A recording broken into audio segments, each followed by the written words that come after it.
This program is brought to you by Newsworks in cooperation with the City of Eau Claire. This program is simulcast on WRFP-LP 101.9 FM. I'd like to call the Eau Claire City Council meeting to order. Please rise for the Pledge of Allegiance. Pledge allegiance to the flag of the United States of America and to the republic for which it stands, one nation, under God, indivisible, with liberty and justice for all. Madam City Clerk, please call the roll. Councilmember Anderson. Here. Beaton. Here. Benjamin. Here.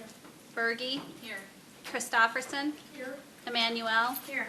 Gregert. Here. Klinkhammer. Here. Lohr. Here. Weld. Here. Worthman. Here. Thank you, and welcome to Monday, June 10th meeting for the Eau Claire City Council. Again, I want to extend a sincere welcome to all those joining us here this evening and those that are either listening or viewing us remotely from their homes. During its Monday meeting, the Eau Claire City Council conducts public hearings, listening sessions, and public discussion where residents in our community are invited and encouraged to ask questions and weigh in on important matters that we'll be voting on at our legislative session either tomorrow at 4 p.m. here in the council chamber or in the coming weeks or months ahead. We want to thank Valley Media Works for live streaming this proceeding. To those of you not able to join us in person, to watch, please visit valleymediaworks.org or visit channel 994 on Spectrum Cable. It is also available at 101.9 FM.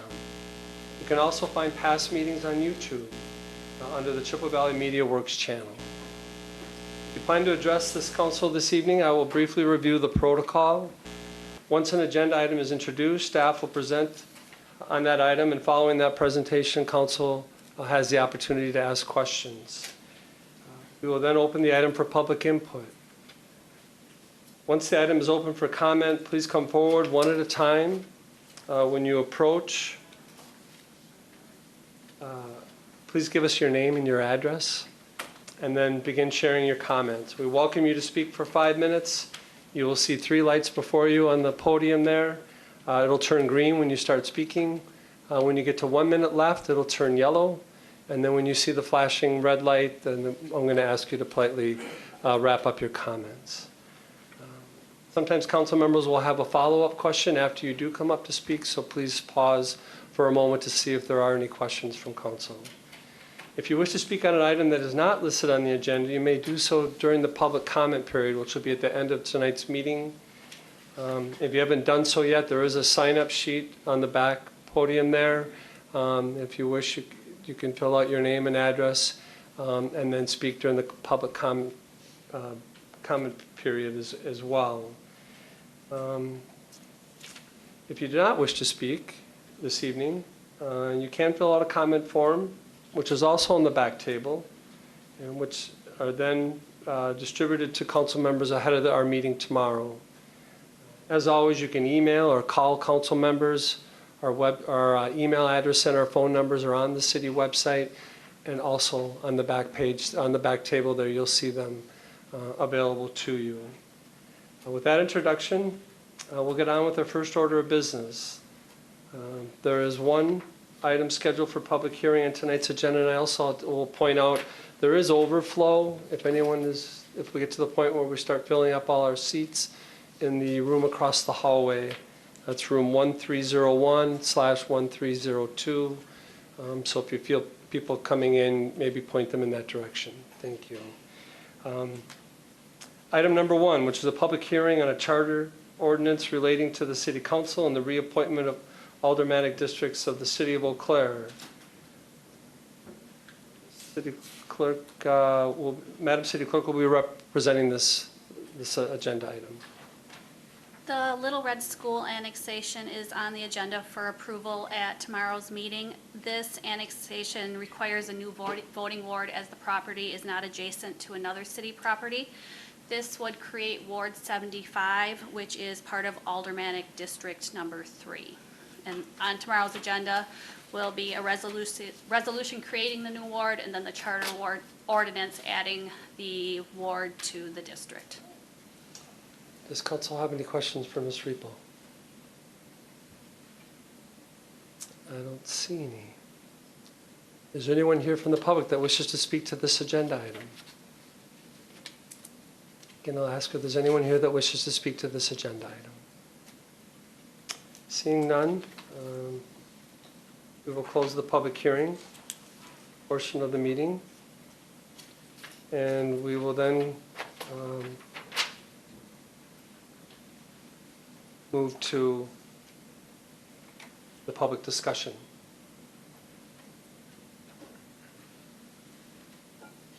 Councilmember Solberg.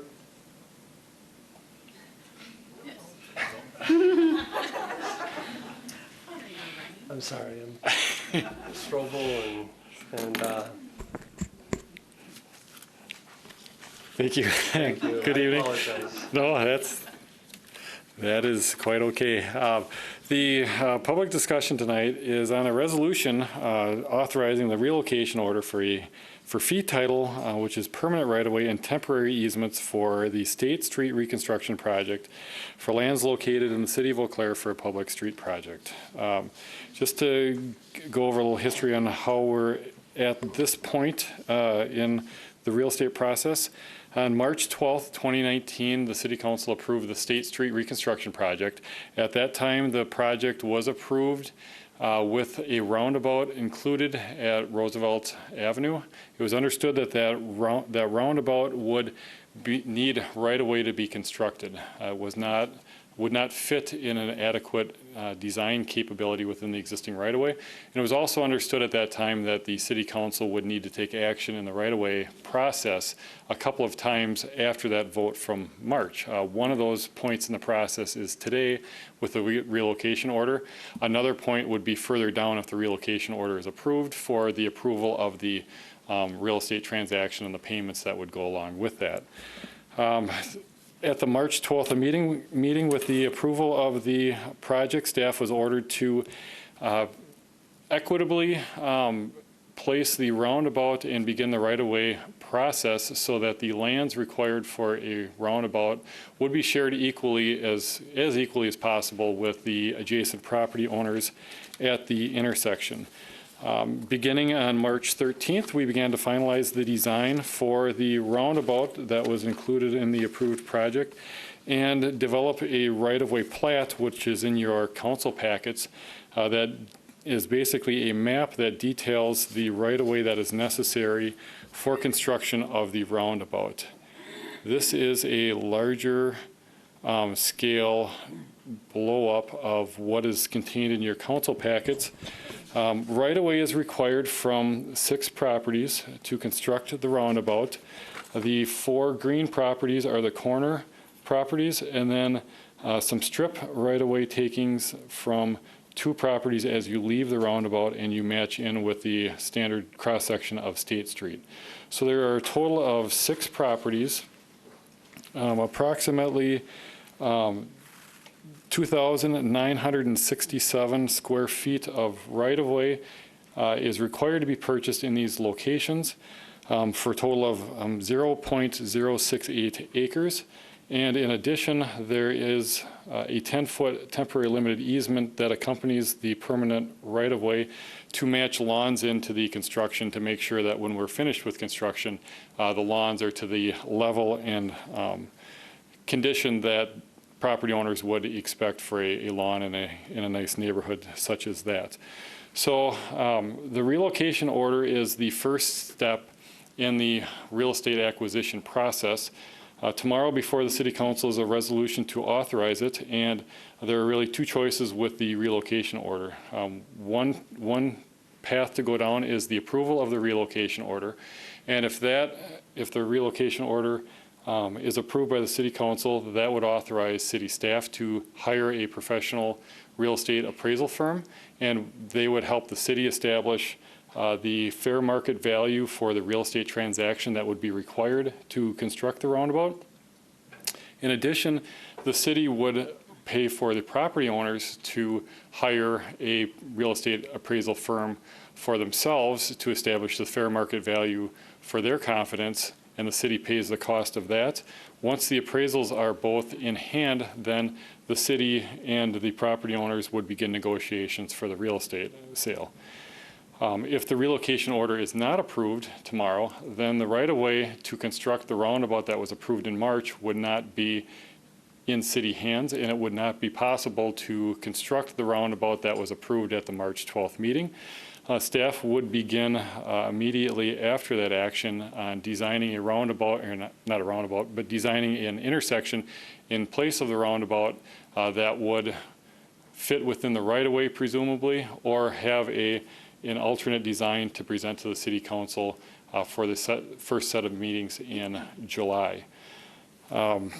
It should be noted that there also included in the packet materials are a number of petitions expressing an opinion against approving the roundabout as well as approving the relocation order. And I attempted to answer or detail some of the questions that we had taken frequently with a frequently asked questions addition in the form of a memo as well. Just to refresh the design that ended up being the final design for the roundabout, here is the how the final roundabout design that would handle traffic on State Street as well as provide access on Roosevelt. And these are the 4 properties on the corner, and then this is the 5th, and this is the 6th that has a small amount of right-of-way that is required in front of that. So just to summarize the relocation order that is before you, again, it's the first step in the process to acquire the right-of-way that was required for the approved roundabout. This is not the acquisition of the right-of-way, it's the first step going down the path towards that. It authorizes us to get appraisals and the property owners to receive appraisals and to start the negotiation process. If not approved, if not authorized, then we will be working with the neighborhood association and stakeholders over the next month to present an alternate design that may be agreeable to for approval to present to the City Council. If the relocation order is approved and a roundabout, we do continue to go down the path of the approved roundabout. Construction on this section of roadway with the roundabout would not occur until next year. We would not be through the real estate acquisition process in a timely enough fashion to construct it this year. If the relocation order is not approved and there's an acceptable design approved by the City Council in early July, it's our contractor's intent to try and complete all work this year if possible, but it would be contingent upon our private utility partners moving their electrical and communication lines. With that, I'll take any questions. Any questions for Mr. Solberg?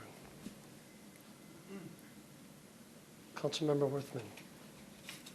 Thank you, Council President Weld, and thank you, Mr. Solberg, for all of your work on this proposal and your presentation tonight. Just wanted to follow up with a quick question. This is kind of going off of the petition that we received in our packets for this meeting. And specifically in here, it talks about the Third Ward neighborhood plan and that this roundabout does not comport with the Third Ward neighborhood plan. And I don't know that I can find that language in the Third Ward neighborhood plan, and thought maybe you had an understanding of what that meant. I have an understanding, but I'm not, I guess, it's my understanding that the neighborhood plan as it stands isn't specific for or against a roundabout. It talks about access to the university being along Garfield and Roosevelt, neither favoring one or the other over the other, but both being entrances into the university. But it was my understanding on the neighborhood plan as currently exists that it does not have any like roundabout prohibition language in there. Or speak to that intersection? It's my understanding that the language is just to have safe access in both of those into the university. So whether it be signalized or roundabout or standard isn't specified for Okay. that. So Thank you. Any other council members have questions? Councilmember Gregor. Thank you, President Weld, and thank you, Mr. Solberg. I guess, one point of, I guess, confusion about this proposal has been the distance between the roadway and the houses. Do you think you could clarify the distances? So this is a little bit difficult, and I don't know if you can zoom in a little bit. So the hatched area corresponds to the hatched area in your relocation plan. And the distances from the structures to the right-of-way line is 17 feet. And the right-of-way line is a foot away from the sidewalk. So earlier it was 18 feet, and this one it's 17 feet to the right-of-way. 33 feet at the closest, 14 feet for right-of-way at this location, and then 19 feet over here. The right-of-way is a foot away from the sidewalk. The sidewalk is 5 feet. The boulevard is another 8 feet, and then the curb and gutter is 2.5 feet. So we have 10 and a half, 18 and a half. So you have about, let's see, 8, 10, 7. So you have 6 feet for the sidewalk in the right-of-way. 8 feet is 14 feet for the boulevard. So you have about 16 and a half to 17 feet from the white lines that are shown here to where where the close edge of the asphalt would be. So if you add, say, 16 feet, you're about 35 feet here, 33 feet here, further than that at this location, and then about 30 feet for your vehicles where the asphalt meets the front of the curb on there. Sidewalks are obviously closer because they're 1 foot away from where the right-of-way is established on there. But that was the difference between the lath that you see out there and where the vehicles will actually be driving through there. Thank you. Any other questions for Mr. Solberg? Councilmember Lohr. Thank you, President Wealth. Mr. Solberg, can you explain when you mentioned about the appraisal for the residents, just only for the piece of land that this city buying or the whole property of those roundabouts? Can you explain a little bit more? There are 3 components for the financial aspect of the appraisal. One would be the actual purchase price, the fee title for the land that we need, the 3,000 square feet that I had mentioned. Then there would be a price for the temporary limited easement. Typically, it runs around 10% of what the price to purchase is, but that would be established by a professional appraiser. And then a third component is any damages to that property that aren't specifically tied to a square footage. So if you have a $200,000 house, and this is just for instance, a $200,000 house, and you sell $5,000 worth of real estate, an appraiser may come back and say that it's only worth $175,000 now because it may switch from conforming to non-conforming or some other aspects that would affect the marketability of that house. Then that would be a damage that would be in addition to the land price, and the appraiser would establish that. And the combination of those 3 values are what the city would have and then what the property owner would have to start negotiations from. Thank you. Councilmember Emanuel. Thank you, Council President Weld. Thank you, Mr. Solberg.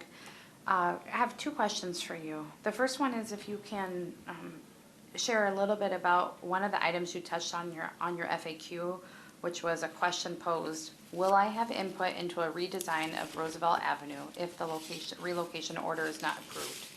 So you indicated that staff does plan to seek feedback and input and hold project meetings.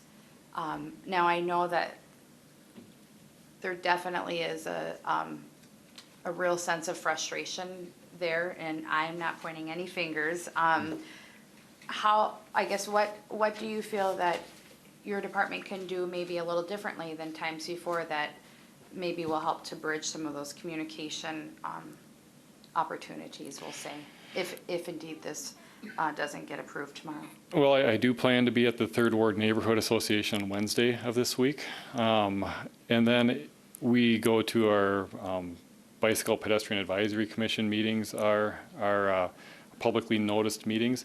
If we have to have a listening session or another meeting in the neighborhood, we would do so. We would host it, presumably on campus or have something at City Hall or at a public venue when people can come down.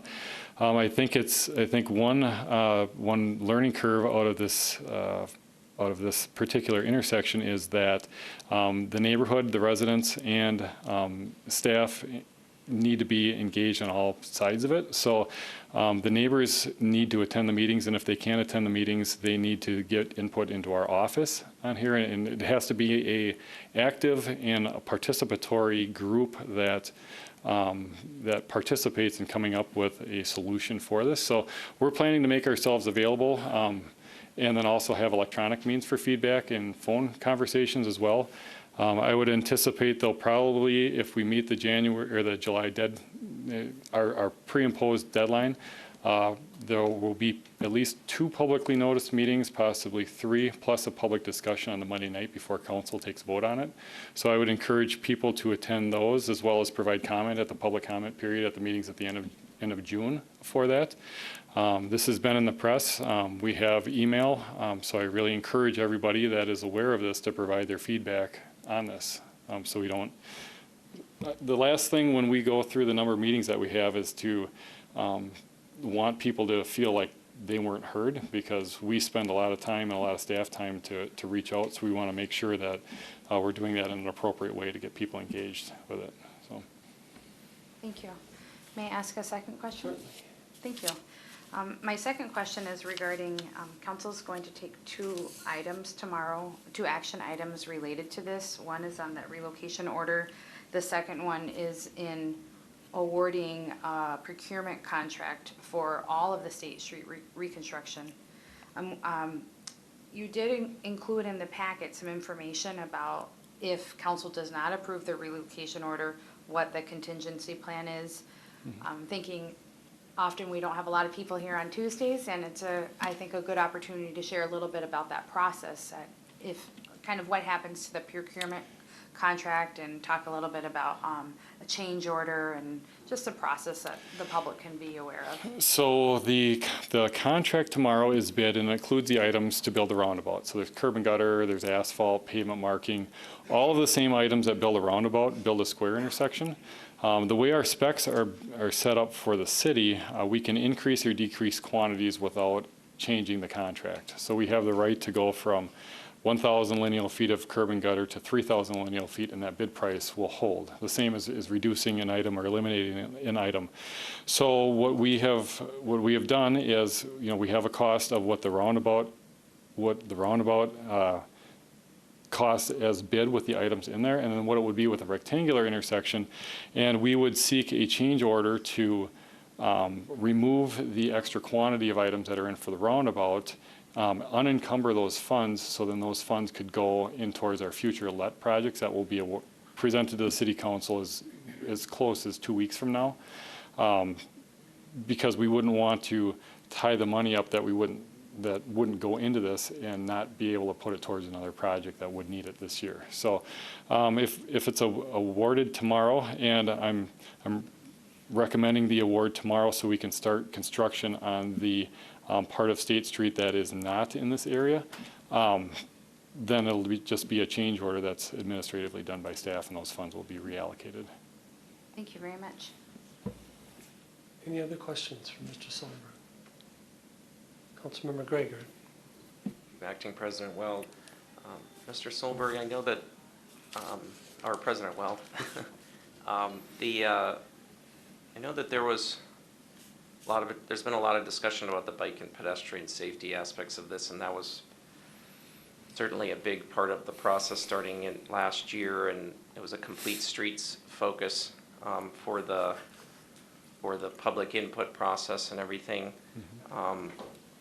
I know that you said this particular option you would consider safe, for a safe option for pedestrians and bicyclists and drivers, as well as for the homeowners that would live at that intersection. Do you, I guess after additional public input and time for research, do you still feel that the roundabout of this design is safe? Yeah, I don't have any concerns with the safety of the roundabout that's designed at this intersection. And when I was at the Third Ward neighborhood and even at the council meeting, I said that the roundabout is a sound engineering design for this. When we brought our designs forward, we tried to balance a number of different items, one of those including staying within the right-of-way.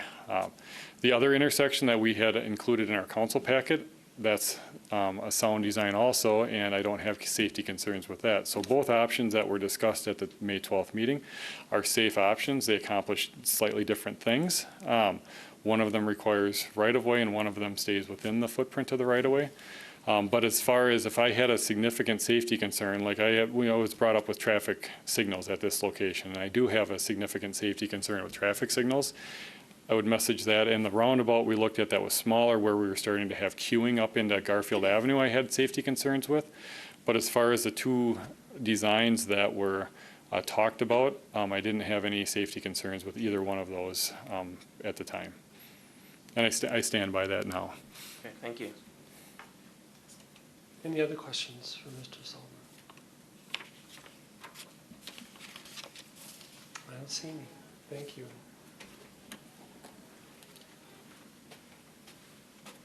Well, with no further questions from council, I will open it up to the public to speak. Before doing so, just a reminder again that we are only discussing the State Street relocation order. Councilmember Worthing?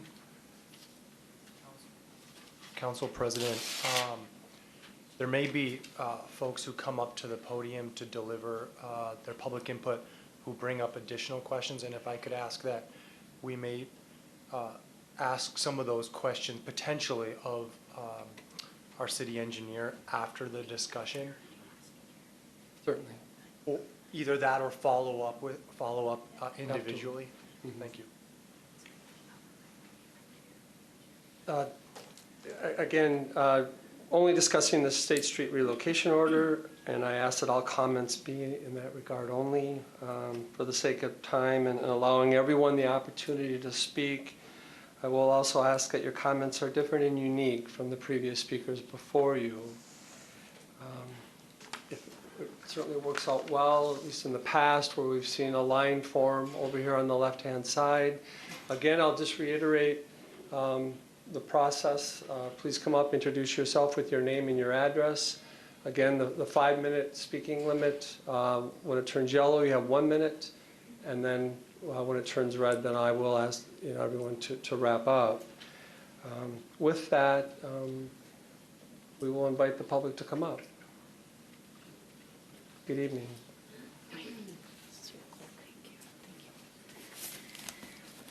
My name is Sharon Hildebrandt. I live at 426 Summit Avenue. I first heard about the roundabout design on April 2nd while working the polls on Election Day. A coworker and neighbor asked if I'd heard about the State Street reconstruction decision. And when I said, yeah, I'd followed the planning and I was fine with what the Third Ward Steering Committee had approved for that intersection, she corrected my misconception. A full-blown roundabout had been unanimously approved for Roosevelt State instead. About a week later, I asked 4 neighbors to stop by so we could discuss any options we might have. Over 25 people showed up at my door that night, which was an early indicator of the interest and objection to the roundabout design in our neighborhood. I'm here to present 2 petitions with over 1,000 signatures in opposition to that roundabout. In addition, more than 300 people have signed an online petition as well. These signatures represent immediate and adjacent property owners near that intersection, neighbors, both renters and homeowners, Third Ward commuters, and citizens throughout the community. In fact, several people living outside the Third Ward called me and asked what they could do to help. I think these signatures represent an amazing pride in our city and our neighborhoods. And I certainly think it's an impressive citizen participation effort. I hope that you acknowledge their opinion on this issue, appreciate their participation, and represent their wishes by eliminating that design at State and Roosevelt and voting against the relocation order tomorrow. Petition 1, thus worded. We, the undersigned, request the City of Eau Claire and the Eau Claire City Council to remove the traffic roundabout design to be constructed at the intersection of State and Roosevelt.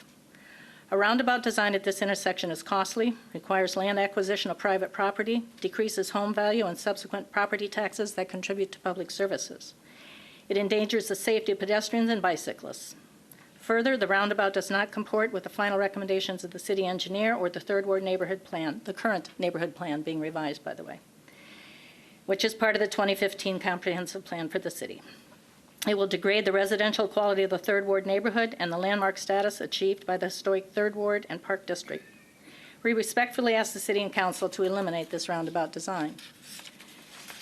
When we learned that the City Council rules prevented that reconsideration from being considered, we circulated a second petition. This petition asks the city to not issue the relocation order, or if a relocation order is issued, to not procure the land via eminent domain. These are actions the City Council does have the authority to take. And so the language in the second petition.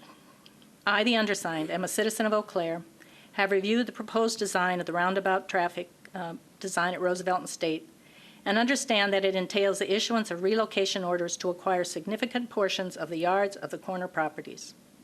I oppose the relocation orders as inappropriate use of tax dollars. In addition, the land acquisition will reduce not only the values of the property in question, and in turn the neighboring land values, but potentially leads to the kind of degradation experienced in other residential areas of Eau Claire.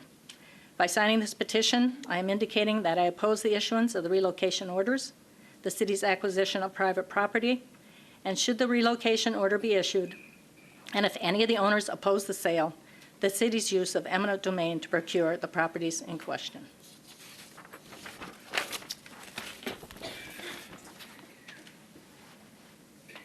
Thank you. I did not make copies of the online petition names, but I can certainly produce those and have them to you by tomorrow. I didn't have a thumb drive, sorry. So, okay. Does council have any questions for Ms. Hildebrand? I don't see any. Thank you. Thank you.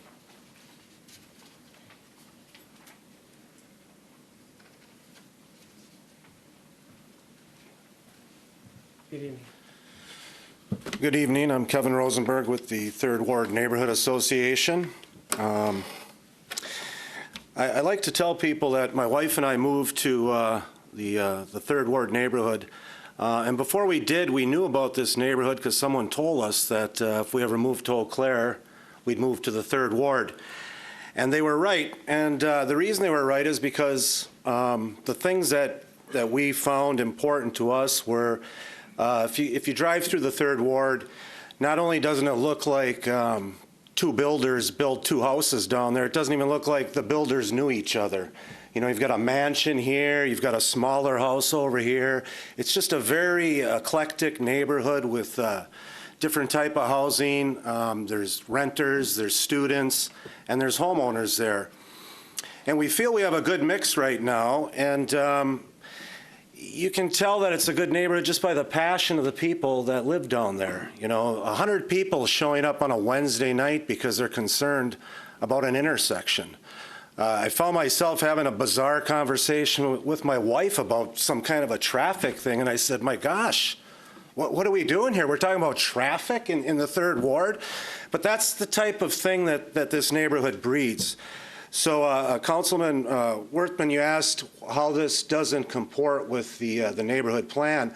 I don't think it does, because what it encourages degrading 4 houses, and those 4 houses are sort of at the entrance as you come down the hill into our neighborhood. And you know, it's kind of a misnomer that we talk about we don't like rentals. There isn't a problem with rentals. As a matter of fact, you know, one of these houses right now, there's a family renting it.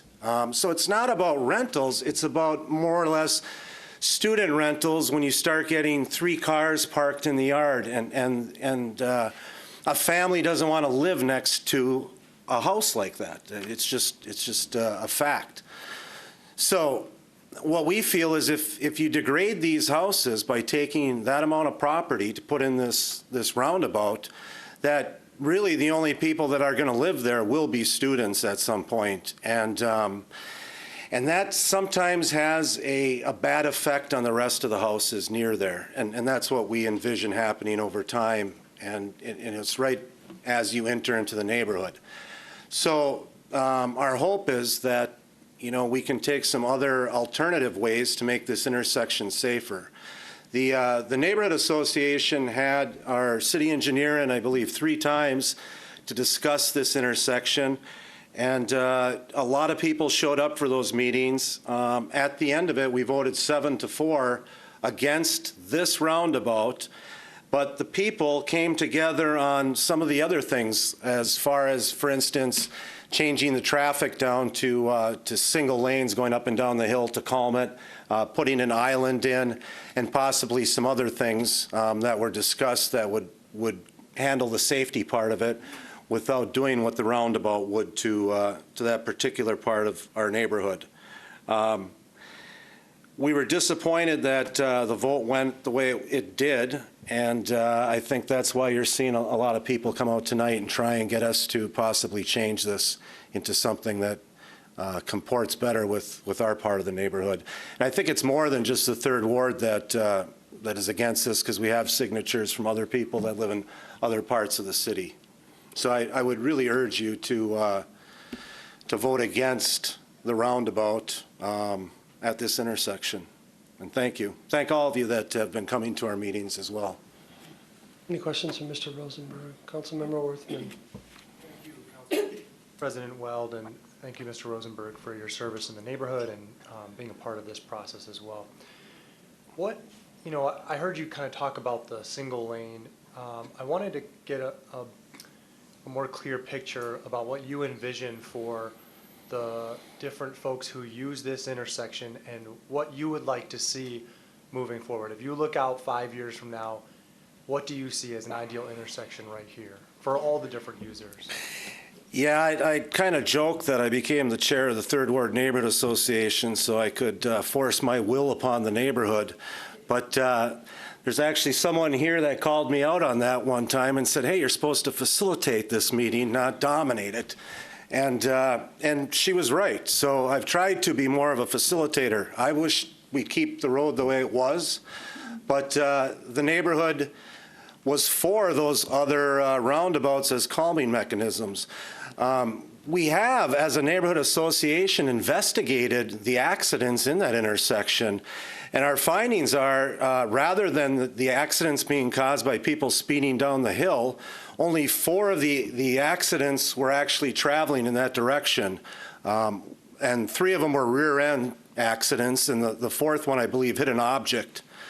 So the roundabout really doesn't answer or address any of those accidents, and it might not address any of the accidents that happened. I mean, accidents happen because they are accidents. And if you look through some things, people are messing with their phone or something. There isn't a way to make a safe roadway for, those types of things.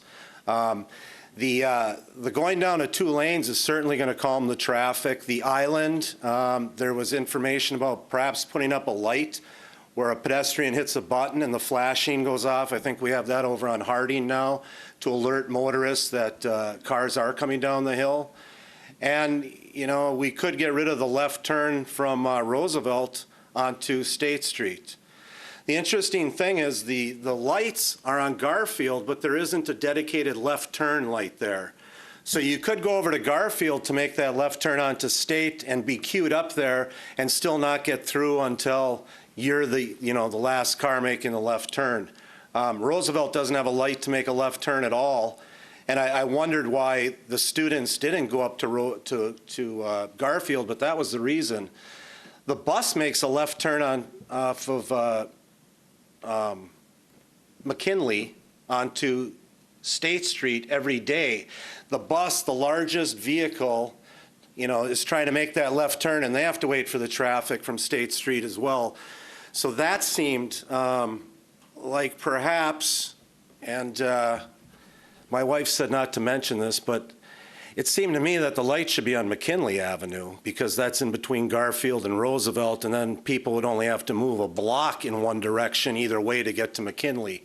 And possibly we would put a left turn lane there and maybe restrict parking on McKinley Avenue. There are a lot of other ideas that we could look at. I think that would be better than this. Thank you.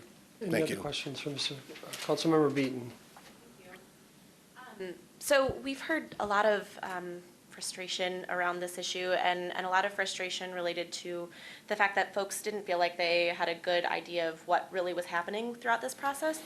And that's a really big problem for me. It's something that I'm really concerned with moving forward, making sure that people have a really good sense of what exactly is happening and what council is voting on and how they can be involved. And we've heard from the city engineer that the city is really committed to having a really engaging process. But I think what we heard, that's very much a two-way road. And I think the neighborhood association is like the one big organization conduit between the city and helping to facilitate that public engagement. And so is there anything that the neighborhood is going to be doing differently this time around to make sure that folks are engaged and communicated with? You know, it's unfortunate. It's not real until you guys vote a lot of times. So that's how it ends up being reactionary. People thought maybe that this wasn't going to happen, or they, you know, you get kind of lazy and you don't really get involved. I don't think there's much else that can be done from your standpoint. You guys do a great job. It's on the people of the neighborhood, and we certainly are trying to communicate better. We've got you know, an email list now. To be honest with you, these type of events actually build our community. I met a whole bunch of people I didn't know before, and it actually, there's benefits to stuff like this. So I think we're in a better place than we were when this started, and I think we'll be in a better place going forward. If I could just add that when it comes to citizen engagement, we can all, the city is constantly trying to do better too, and so I would just kind of challenge everybody, including the neighborhood association, to think of new ways to engage with the public. So, thank you. Any other questions for Mr. Rosenberg? Thank you. Thank you.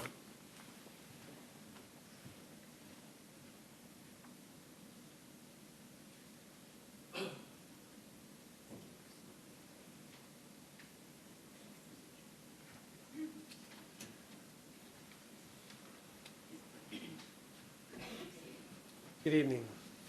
How you doing? Wait a second, she's gonna help me on here. Yeah, put those up.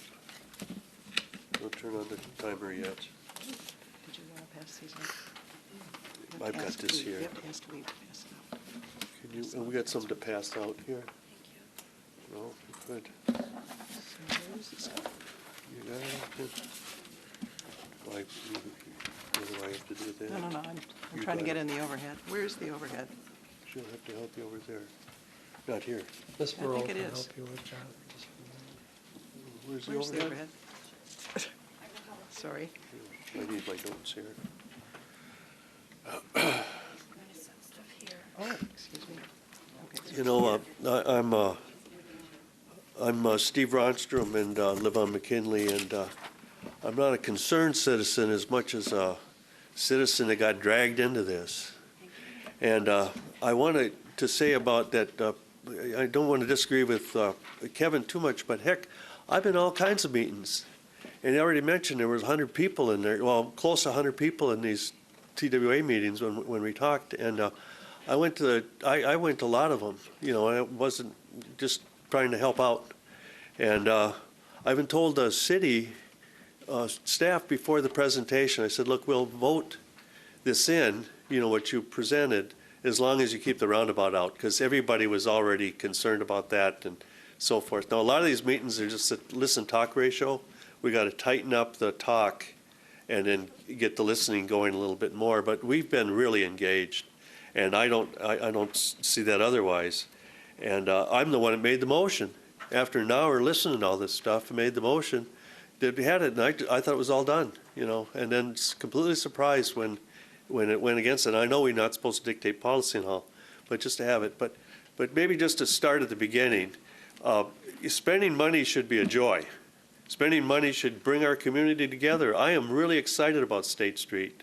I am really happy that this city can fix it up and not only repair it, but look to the future and design it in a way that'll be permanent and positive and help all the vehicles that are coming. Kevin mentioned his wife, I mentioned my wife, is her vision. She even made a newspaper. What a wonderful portal, a wonderful artery to our downtown, you know, with branches off to the park. great. To the university, great. To the Historic Society, whose plan clearly says about residential and maintaining, the way things need to be. These historical districts are, becoming a lot more valuable across the country as condos appear and so forth, and then into downtown. And so I suggest that we do an autopsy. We started it tonight, but a little autopsy on how we can work better together, how we can, and where the dynamics are and so forth, because we all want the same thing, We've put hundreds of hours in these last 2 months of citizen time on this. I mean, I don't want anything. I could care less about roundabouts. I'm not working right now. I want a peace of mind. I want to help homelessness, the opioid crisis. That's where I want to be, giving this way. But I'm on this traffic thing, this big boulder that we're going to put right on State Street. So we all want permanent vehicle solution. We all want permanent pedestrian safety. And we've talked for hours, about this, and other engineers across the country and so forth. And I think, too, we want to have everyone listen to. Now, we know about these stakeholders, We got the pedestrian group at the university. We got the bicyclists, so forth. All those people's voices need to be heard. But I guess just kind of old school to me is that old chicken and the pig for breakfast. Some stakeholders are like chickens. They give the egg for breakfast.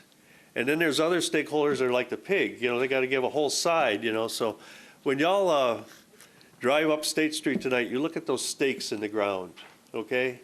Look at those stakes in the ground and figure out who is a true stakeholder here and ones that we really need to listen to, okay? Now, one of the things we want to do is take a hard look at what we got now. That's our planning process. And I've only got a minute left, so I'm going to have to give this over to somebody else in a minute. But let's go with this. You all set and ready? Okay, now, we've got concerns about, there's a lot of things we could do. We just start with what we got. Okay, now, first of all, if we look at State Street and taking a right off of Water Street onto State, we'll start with this 30-mile-an-hour sign. First thing we've already mentioned, maybe we could drop that down on a temporary basis until we solve the pedestrian problem, which is another core issue.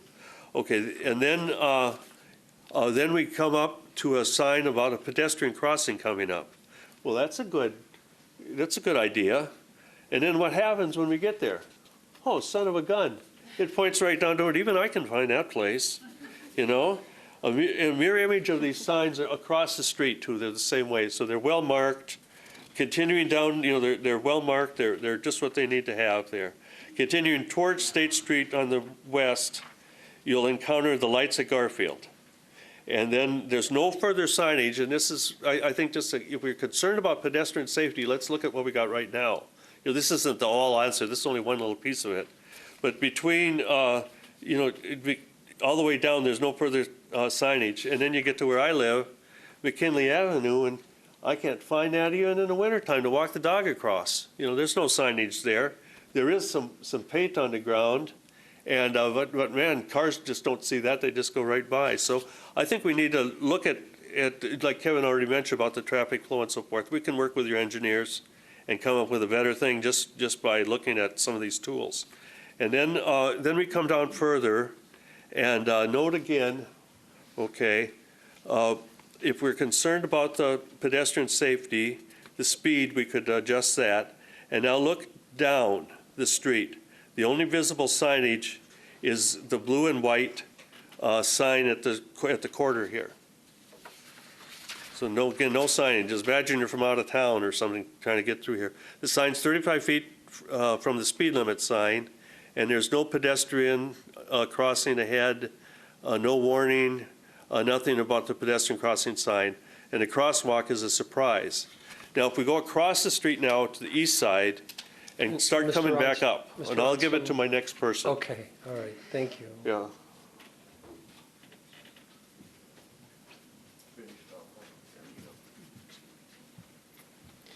My name is Don Motzing. I live at 404 Gilbert Avenue.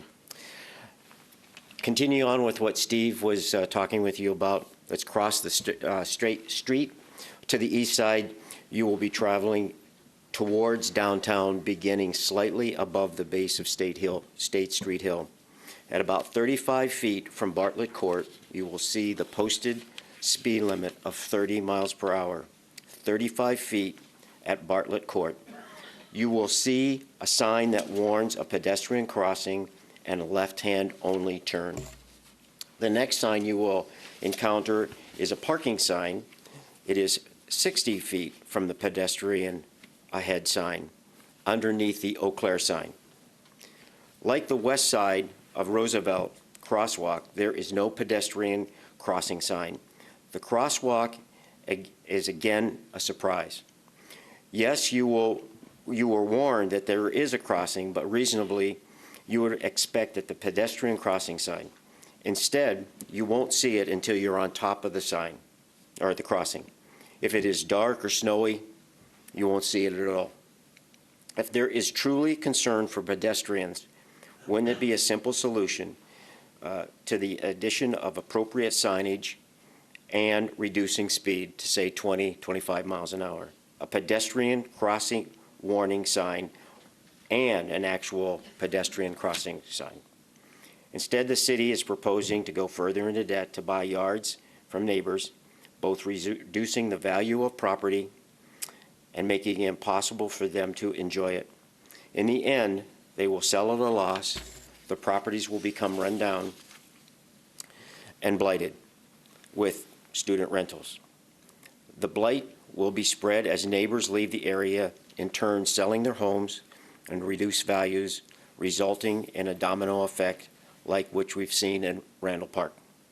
Likewise, the proposed roundabout increases the cost of the State Street project significantly, not only due to the cost of the roundabout itself, but also the cost inherent in the loss of efficiency from the year's delay and the project's completion. As taxpayers, we should be concerned about our debt levels. Currently, we stand at about $119 million in bonds. That's more than triple the value of the revenue from the tax base. How comfortable would any of us be to have that level of debt in our own personal lives or our businesses? To have triple bonding, triple mortgages over our income. Instead of piling on unnecessary debt, let's be prudent, vote no to the relocation order, put up the requisite signage, and complete the street work this calendar year. Thank you. Mr. Monsing, any questions from the council? I don't see any. Thank you. Thank you for coming up. And if I just like to remind everyone, and again, we really do welcome your ideas as far as design and planning in the future. But really this meeting is we're focusing on the relocation order and invite you all to weigh in on that next phase, on that next step, if things are voted against the relocation tomorrow. Mr. Cohen. My name is Mary Jo Cohen. I live at 1703 Drummond Street. There's an old saying, if your tool is a hammer, every problem is a nail. The roundabout has become our hammer. But are the accidents at Roosevelt and State truly nails? To answer that question, I read the police reports secured through an open record request that describe the accidents from 2013 to 2017. Although the March 11th public hearing packet states that there were 27 crashes during that period of time, only 22 reports were found and produced. My initial focus was on pedestrian and bicycle accidents. I was expecting to see multiple incidents from cars whizzing down State Street Hill, striking pedestrians and bicycles. In fact, there were 3 pedestrian and 2 bike accidents. One of the pedestrian accidents was truly not a pedestrian accident in the intersection. I'll go through that in a minute. There were 0, and I want to repeat that, there were 0 pedestrian or bike accidents from traffic coming down the hill, which has been our focus. So where were the pedestrian bike incidents? One occurred on Roosevelt, 270 feet. That's 2+ blocks away from the intersection. Obviously, it should not have been counted, and clearly a roundabout would not help. So in reality, there were 2 pedestrian accidents. 1 pedestrian and both bicycle accidents occurred in the southwest corner of Roosevelt, which I have shown here. That's the university side. The drivers were all turning right onto State from Roosevelt from a stop position. With the roundabout, those right-hand turns would occur from a driving position. There would be no stopping. Furthermore, the pedestrians and cyclists are not crossing State Street, but they were crossing the Roosevelt crosswalk. 2 were hit and runs. The pedestrians and 1 of the cyclists had no injuries. 1 had a suspected minor injury and was taken to the ER. The pedestrian in the 3rd accident ran across State Street in the rain, admitting that there were cars coming from both directions. She was hit by a car turning left from this same southwest corner and had a sore knee and pinky from her fall. Her injuries were described as suspected minor injury. She did not go to the ER. A roundabout would not have changed this outcome. She was criminally careless. That's it for pedestrian and cycle accidents for the last 5 years. And I did just get the 18 and 19 reports. There have been no pedestrian or bike accidents then either. Just as an FYI, there have been several car crashes at that southwest corner. There seems to be an issue of sight.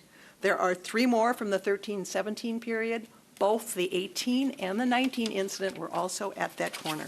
And you notice it's peculiarly curved. So I'm thinking that perhaps vision is obscured. What about the vehicles that crashed in the intersection? In terms of drivers and passengers, there have been very few injuries, 3 possibles and 1 minor suspected injury. Only the minor suspected injury led to a visit to the ER. Beyond the incidents at the problem corner, there have been 4 other Roosevelt accidents. 2 were neighborhood accidents. A car backing out of a driveway and hitting a parked car. I don't think where the roundabout's going to do anything for that. And a slip and slide of a car into another car at the intersection due to icy conditions. Ditto, that's not the kind of accident that would be avoided by a roundabout. The other 2 theoretically could have been avoided with a roundabout, as could 1 at the problem corner. There were no injuries. In terms of driving down the hill, as Kevin mentioned, there were a total of 4 collisions in 13-17, none in 18 or 19. That's it, 4. There were no injuries. The incidents were the kind that could occur even with a roundabout in place. Rear-end crashes or object crashes. Only 3 were within range of the intersection. The other 2 were 59 feet north and 47 feet south of the intersection, meaning they weren't at the intersection. Snowy, icy conditions were a factor in 2 of the 4. That leaves the 7 incidents going south towards the hill. Of these, 3 were not in the intersection. 1 wasn't even close, 161 feet to the north. That's on McKinley Avenue, misclassified. The other 2 were 50 feet away. Those 3 and 2 at the intersection were rear-end collisions from inattentive driving or inabilities to slow down in time. The driver ahead was stopped or slowed, possibly for pedestrians or right or left-hand turns into the driveway or street. A roundabout is not the answer there either. There was 1 crash on a left turn, failure to yield the right of way. There was, which a roundabout would have potentially avoided. There were no injuries there either. Finally, there was a crash into a tree in the snowy, icy conditions. A classic, and if you look at the roundabout police reports, that's a classic type of accident in a roundabout. It would appear that we would not have a major problem that we do not have a major problem that a roundabout will solve. There are far easier fixes to these issues, such as changing the design of a bad corner, reducing speeds, and fixing signage. Thank you. Any questions for Ms. Cohen? Thank you for coming up.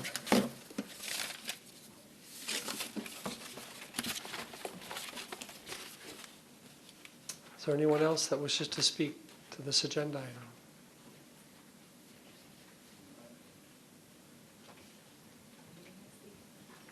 Would you like to?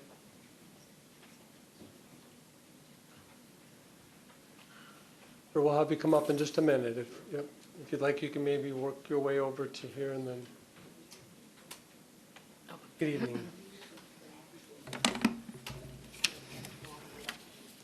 Hello, my name is Suzanne Nelson. I live at 315 Roosevelt Avenue. I'm one of the owners with red flags in the boulevard, but I'm not talking about that particular issue.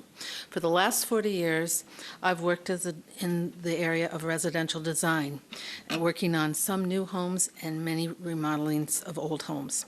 So in March, when I first saw the roundabout, I immediately saw that it was very oversized for the site. When the city survey team was out, I was out asking many questions of these people. I learned that this roundabout was 120 feet across with a 30-foot island in the middle and a 10-foot and 10 feet more for the sidewalks, five per side. To put this in perspective, my lot width on Roosevelt Avenue is 64 feet. This is more than double the size of my lot. Because many people struggle with reading design projects, Sharon Hildebrandt and I put up taller stakes and orange tapes so people could see the impact of this larger roundabout on the four corners, and then spreading down the streets with little smaller flags so people could see that it extended beyond the four houses. The roundabout is designed for a high traffic, and it is especially true when the University of Wisconsin is in session. We have about 150 days in the spring and fall semester. It's roughly about 4 hours a day that there is a high traffic load on State Street. Of these 4 days, we multiply that times 150. That's 60 hours a year. So what happens to the rest of the area in an off-peak time? We will have now a large cement circle, if we continue with the roundabout, in the middle of the neighborhood. At night, it will become a light island. There will be 4 lights entering from the street and 4 lights in the circle, along with the new decorative lighting on State Street. We should look like a downtown city block. Then in the winter, along comes the snow. Where will it go? On our boulevards, on Roosevelt, or in our driveways? And what fun is that to shovel compacted snow? Lastly, people almost always take the shortest route. Will they walk to the designated crosswalks, or will they go into the circle and mess up traffic? Sometimes in design work, things don't always come out by the first try. So let's go back and rework this. Let's go back while it's on paper and rework these so that we do not invade the 4 corner homes. We keep a better neighborhood, and we spend less money, thus helping all of the cities in all of the other areas in the city of Eau Claire. Let's look at more traffic calming, and remember that this is a family neighborhood. This spring, I happened to pick up a guide called the Eau Claire City Guide off campus. It talks about the fact that the Third Ward neighborhood is considered the university parking lot. Is this part of the issue that we're facing? Again, let's go back, review this whole situation, and start over. And at this point, I'm going to turn this over to Mary, because Mary and I have stood on the corner of State and Roosevelt and done a pedestrian count, and she'll continue with that part. Thank you, Ms. Nelson. Here are all those things. I don't know what we do with them, but you'll be in charge. Good evening. My name's Mary Mickle. I live at 330 Bartlett Court, and I am here this evening to talk about pedestrian traffic. Pardon me. Sure. Are you able to hear me? Mm-hmm. That's my teacher voice.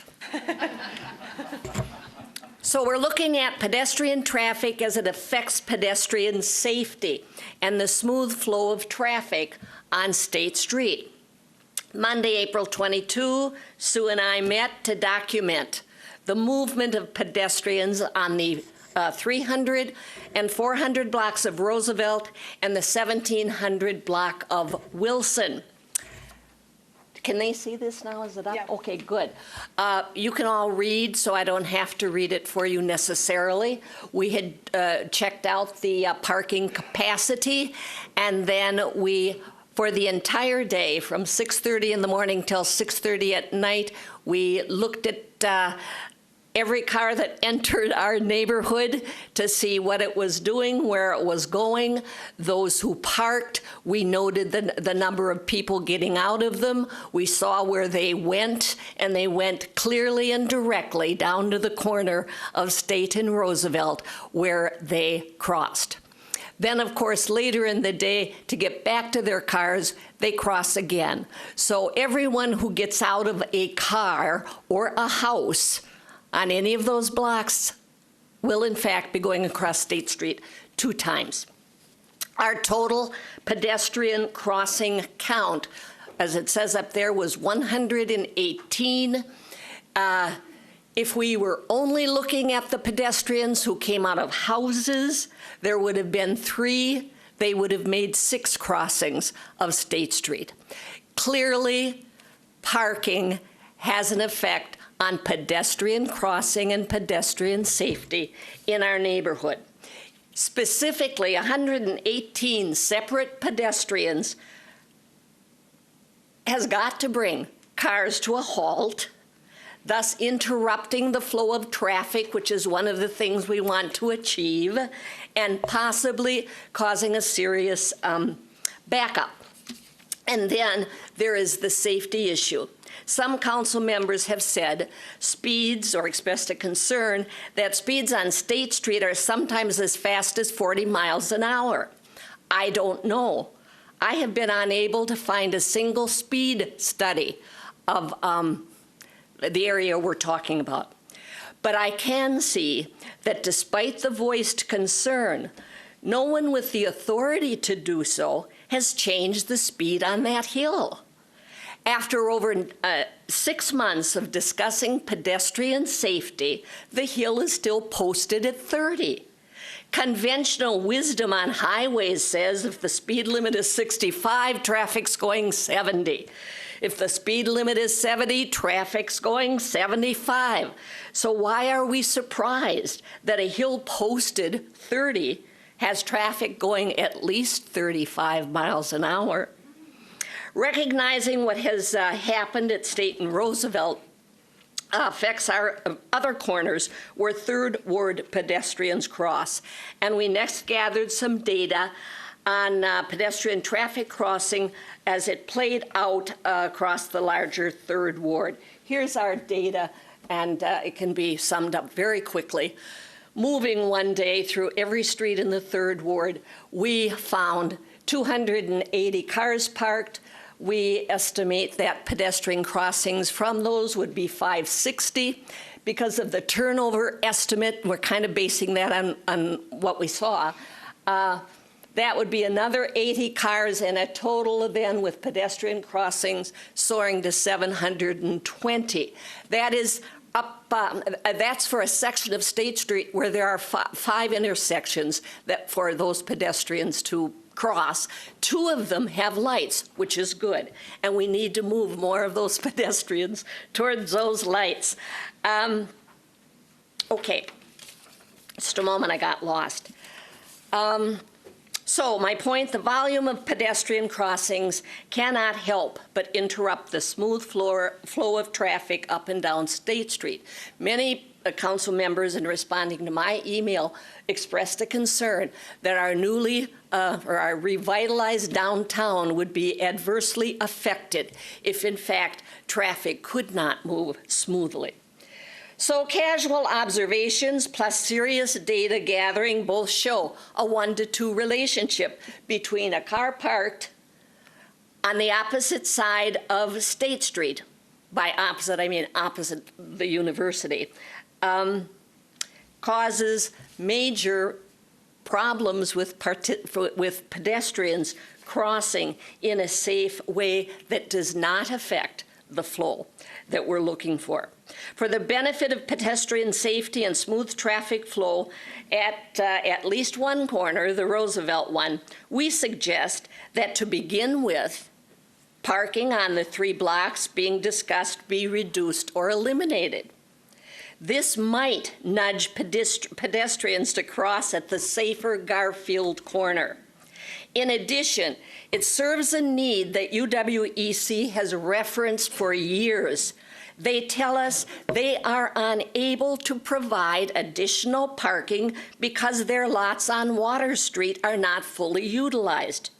Indeed, at the March City Council meeting, UWEC spokesperson Michael Rindle referenced this fact. You might recall that he specifically asked if anyone with suggestions for incentivizing increased student use of the Water Street lot would let him know. Well, we do have suggestions we could let him know about.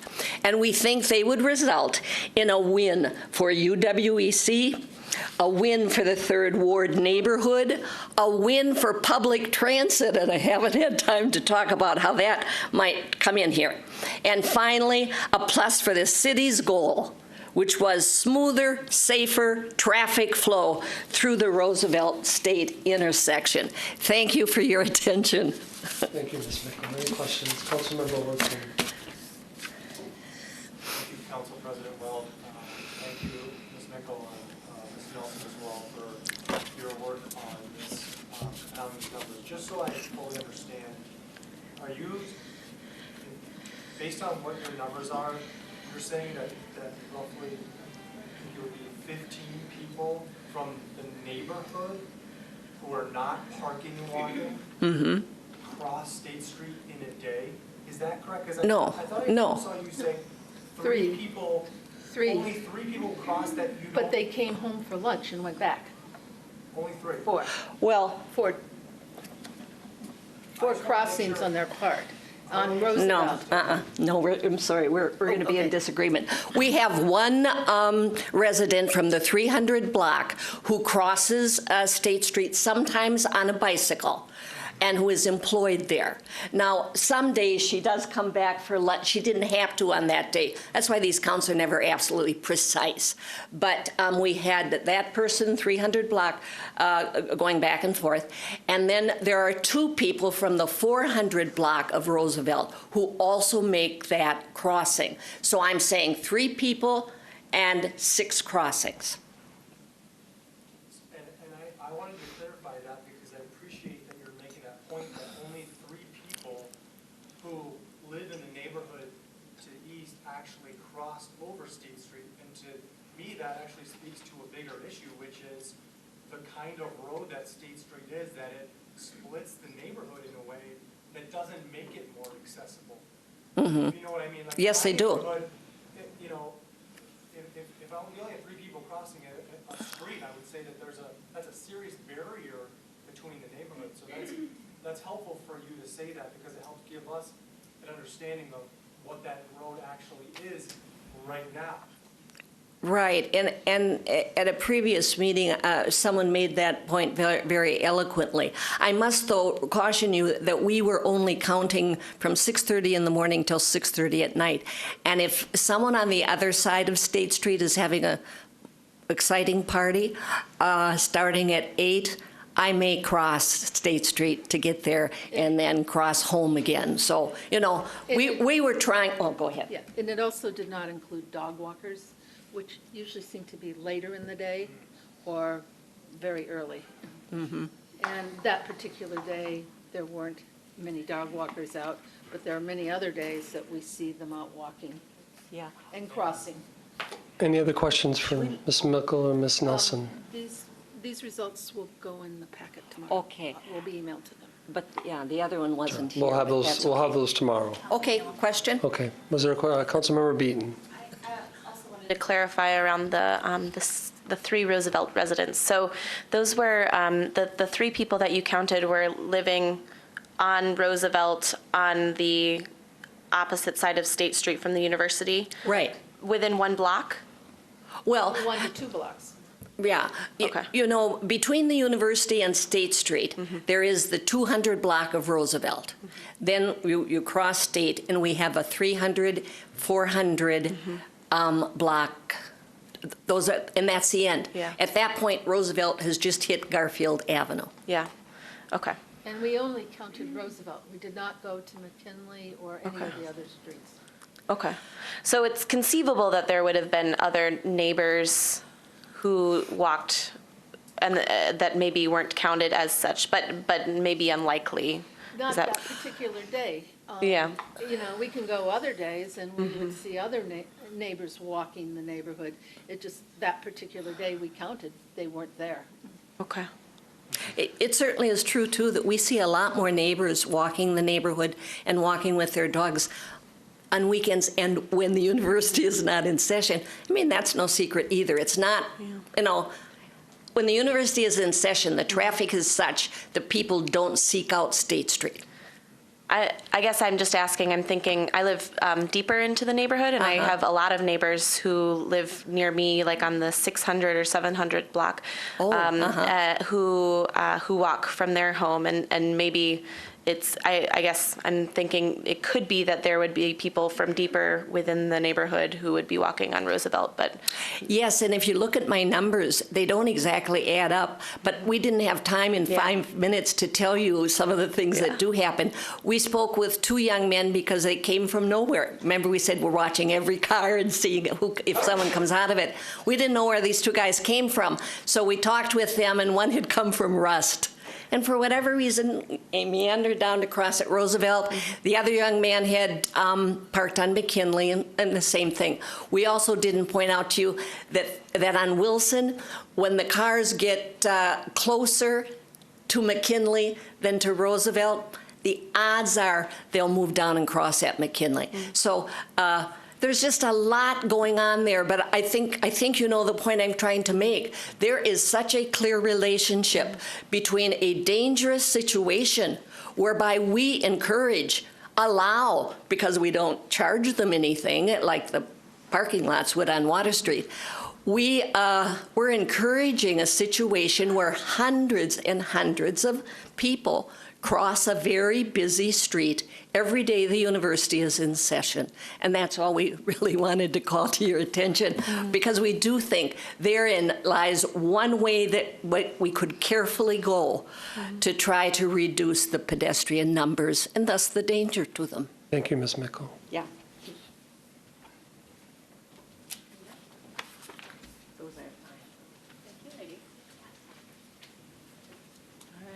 Good evening. Hello. I'm Robin. I live at 426 Gilbert Avenue. I've been in the 3rd Ward for 18 years. And I am actually speaking on behalf of my neighbor, Judy Blackstone. So I have a letter that she has written to the council, and I am here acting as her surrogate, I assume because she is shy. And I was asked to speak because I am not shy. Well, let's see how that goes. All right, to the Eau Claire City Council members, and these are Judy's words. A request, I am writing to ask that on June 11th, you vote against the relocation order, the authorization to proceed with the purchase of land required for a roundabout on State Street and Roosevelt. I have owned my home on Garfield Avenue since 1980. For 28 years, I walked to work at the university crossing State Street. In addition, for many years, I've walked daily in the neighborhood as well as driving State Street. I certainly believe I am a stakeholder in the discussion of how to make State Street safer, and I'm quite familiar with the safety issues involved. Recently, I drove in my hometown of Madison. It also has lots of college students, cyclists, pedestrians, and numerous neighborhoods where traffic moves through on high-use streets, but permanent homeowning families thrive. Instead of roundabouts to reduce the speed of cars and increase safety for pedestrians and bike riders, I experienced these apparently successful traffic calming strategies. Concrete traffic islands in the streets, numerous speed bumps, pedestrian activated yellow crossing lights, like the ones on Jefferson and Brackett here in Eau Claire, stoplights, 4-way stops, adequate signage reminding drivers of speed limits, crosswalks, and lane changes, For example, one sign suggested, slow your jive, drive 25. And so I did slow my jive. And yes, these street measures in Madison did force me and other drivers to exercise patience and restraint and drive more slowly and mindfully. I urge each city council member to look at alternative measures to promote safety on State Street, measures that would preserve intact the property of all affected homeowners and that would respect the Third Ward as a place where many of us raise children and work hard to create and maintain a supportive, friendly neighborhood. Thank you, Judy Blackstone. And thank you from me, Robin. Thank you. Any questions from the council? For Judy? I don't see any. Thank you for coming up.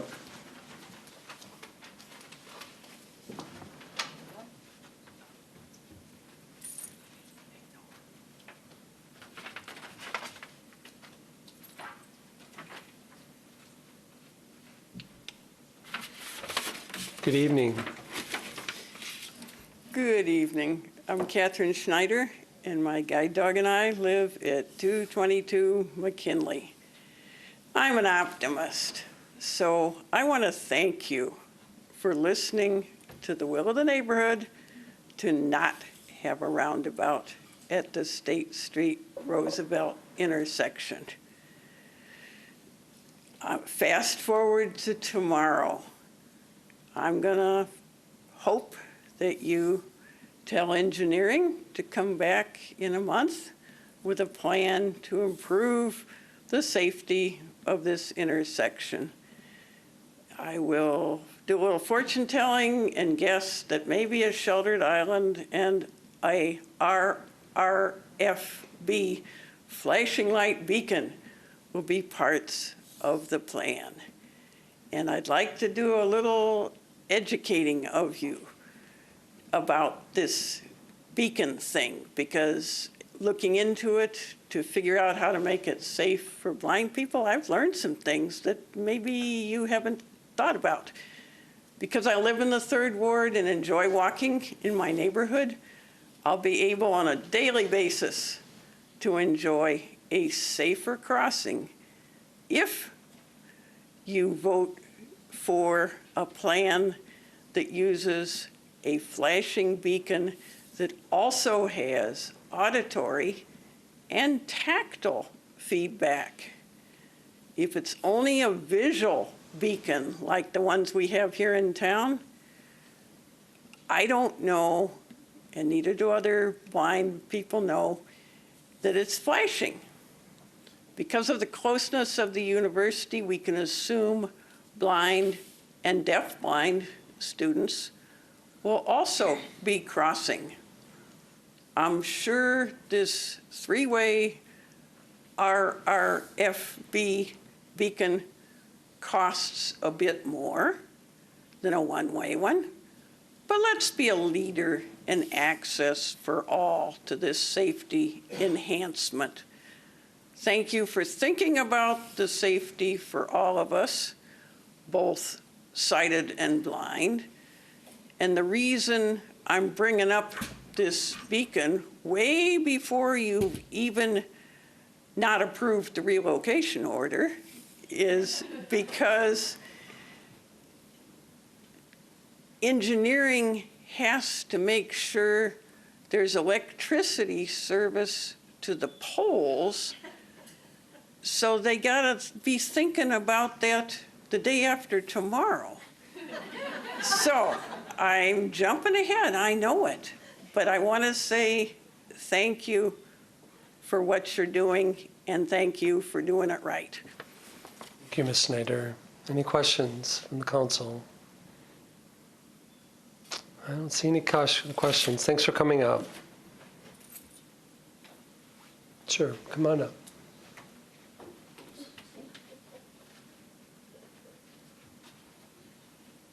Good evening. Good evening. My name is Robert Green, and I've lived at 455 Lincoln Avenue for 13 years.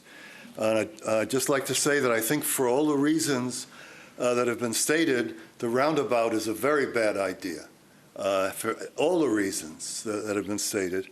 But I think we can agree that the traffic on State Street, I see it every day, is simply moving too fast, at least between the hours of 6 a.m. and 10 p.m. when the red and green lights are in effect. And so I think that between whatever else is done, between Summit and Roosevelt Avenues, where there's so much pedestrian, bicycle, through-car traffic, traffic entering and leaving from the university, that the speed limit just has to be brought down. And I think of Water Street by comparison with that, where a 25-mile speed limit has been in effect, and for the stretch between Summit Avenue and Fifth Avenue. So why not, doesn't that provide a model for this section of State Street? And it seems to me the best way to enforce and bring down that speed limit would be to add a third stoplight at Roosevelt. I don't understand why that idea hasn't been given more attention. So you'd have the stoplight at Summit and State and at Garfield and State, and then a third stoplight at Roosevelt and State. And then, of course, that would become flashing yellow lights between 10 p.m. and 6 a.m. Now, these other proposals about beacons or whatever might and signage probably also would add to that. But it seems to me that's the basic package that I think would, in my opinion, would work best. And that's really all I have to say. Thank you, Mr. Green. Any questions from the council? I don't see any. Thanks for coming out. Thank you. Yep. Oh, I'm sorry. Councilmember Worthman. Thank you, Mr. Green, as well, for your testimony. Do you regularly walk across that street? Yes. Do you cross at the Garfield? Well, either at Garfield or at the where the painted crosswalk is at Lincoln. Lincoln? Okay, that Lincoln one's tough. Yes, it is tough. And cars usually are nice, particularly if there's more than one person, and they'll slow down, but they shouldn't be going, at least from 6 a.m. to 10 p.m., they shouldn't be going 30 miles an hour to begin with. Thank you. Thank you. Thank you, Mr. Green. Is there anyone else that wishes to speak this evening? Thank you. Again, I'll ask if there's any. Oh.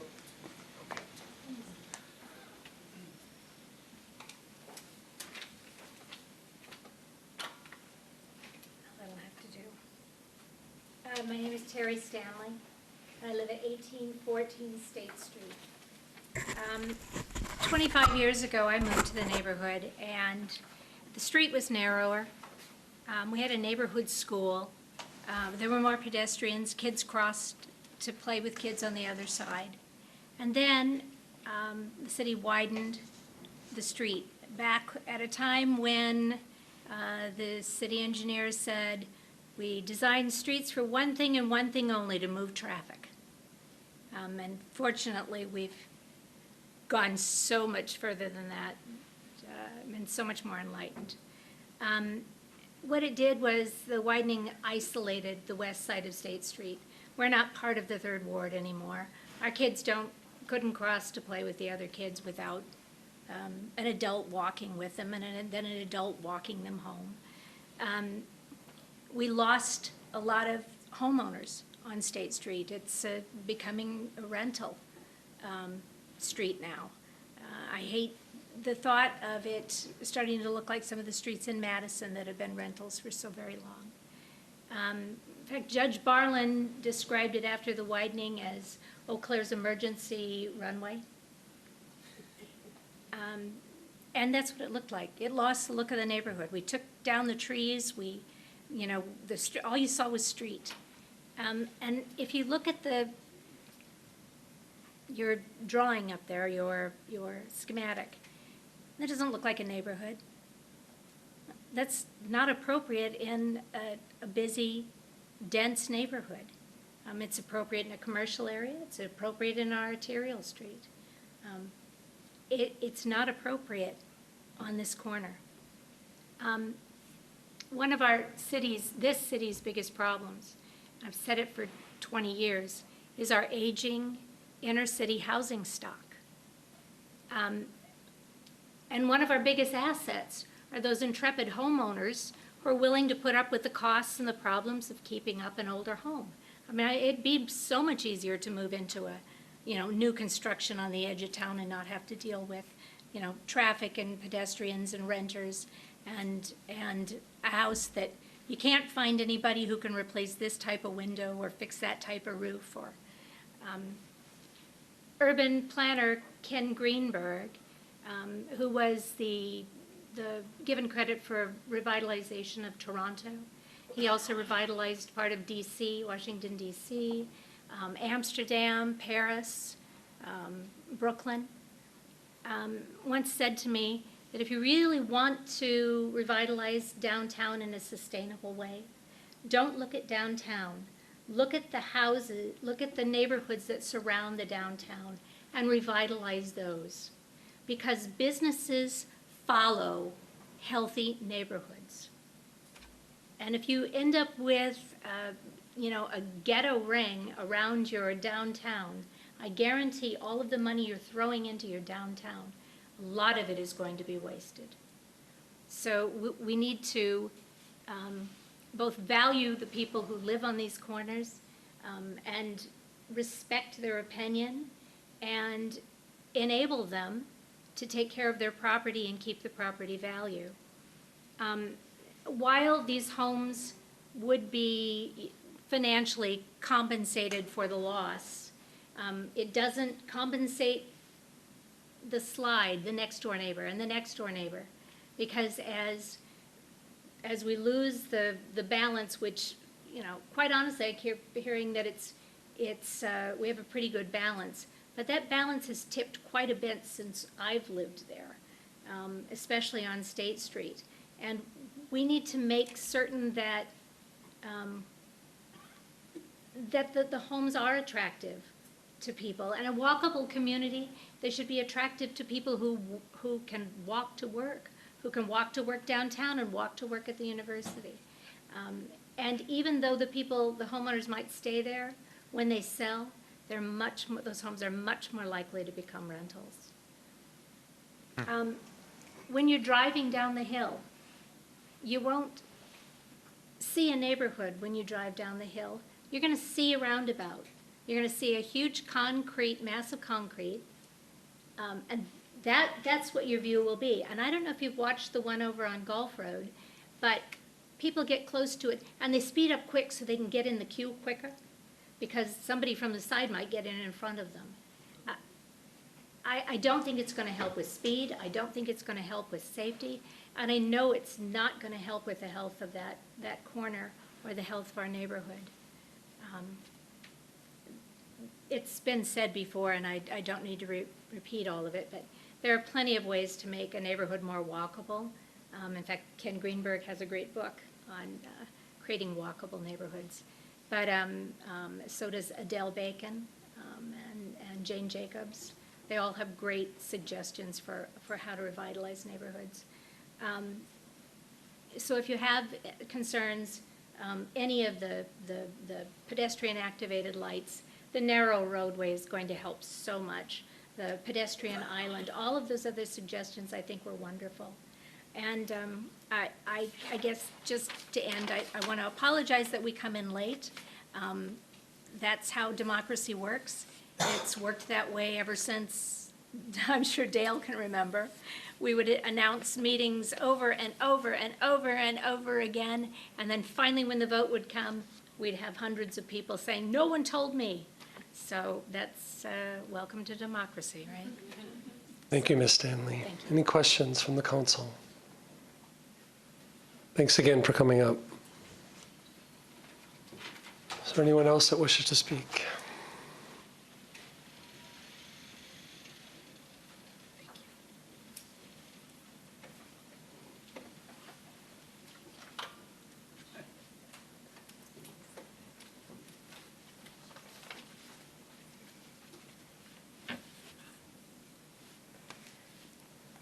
Good evening. I'm Stacy Haslow. I live at 1806 State Street. I don't have a lot of numbers and facts for you. Everybody else did that for you. I'm just here to put a face to that house with all the ribbons and stakes, because it looks atrocious, but you need to know the person behind it, and that's me, and that's my 3 boys. We landed, and thank you for some of you that actually came and actually talked to me face to face. I really appreciate that. I had some good conversations. I appreciate that. We landed here very luckily. We've had some rough times, and we landed in the 3rd Ward at the house that was going to be a rental. It's a great house for us. We have plenty of room. We have gorgeous backyards. You can't tell from the front. We're so happy there. And my older son can walk to the university. He walks to work. It's a fabulous, they've welcomed us in. This is a happy time in our life. And when this came about, we're very scared. It's not going to be a safe place for my 3 boys to be. They take a left at State Street every morning to go to school. And I haven't been worried once. I worry about what this is going to do to my home. I don't want to sell. I don't want to move. I love my neighbors. Your kids come over, the foster kids come over, and they help rake, and they come with my fairy garden. And you brought something for our graduation party last year. My neighbors are fantastic. It's a beautiful place to live. It's a beautiful neighborhood. I'd like to know the people on the other side better. State Street, it does split us up, but I know you now, and you know me now. Hopefully this will make it better for everybody to cross and me to cross, and we come to my backyard and have some wine. It's a fabulous place to be. I have a lot more to say, but really you just need to see me. You need to see my son. Max, stand up. And my other 2 gorgeous, beautiful boys. I grew up here. I went to high school here. I went to college here. I got my master's in Eau Claire. I teach here. I've been teaching for 26 years in this city. I want my kids to be safe here. Thank you for listening. Thank you. Any questions from council? Thanks for coming up.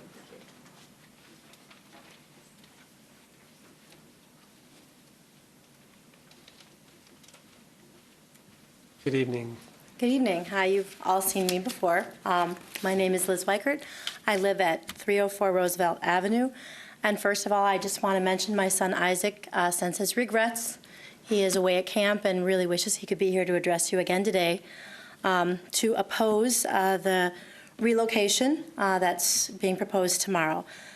I oppose the selling of my property, my husband and I both, to the city of Eau Claire for construction of a roundabout at the corner estate in Roosevelt. I'm one of the faces, like Stacy, that live right there, and our lives are very affected by this proposal. Moving forward with the appraisals and offers is a waste of taxpayers' money, since all 4 property owners have committed to rejecting any offers the city will make.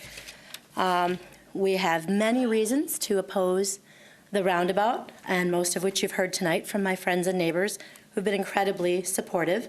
These are including, but not limited to, the aesthetics of our neighborhood, pedestrian safety. Petitions from all over the city support us and are opposed to the roundabout. And there's so many more that you've heard tonight. And one thing I'd like to address is the involvement that the 3rd Ward has had in this. We voted against this. We were under the impression that there would not be the final recommendation as far as 3rd Ward homeowners were, as far as we were concerned, the final recommendation would be the pedestrian island. There would not be a roundabout, roundabout not recommended, roundabout not recommended. And then all of a sudden in March, we hear that there had been another meeting, which the 3rd Ward Association, most of us, some were included, some of us were not, that this new roundabout was designed and then voted in March. This is my property right here, and this is the corner. You've probably seen this sign in my yard as you drive down and see the orange ribbons. And I've been told that it is merely a corner, and I am here to tell you that it's more than just a corner. It's my kids. It's where they play. This is my daughter. That sidewalk will now be cut off, and I probably wouldn't let my kids play here because as the curve comes around,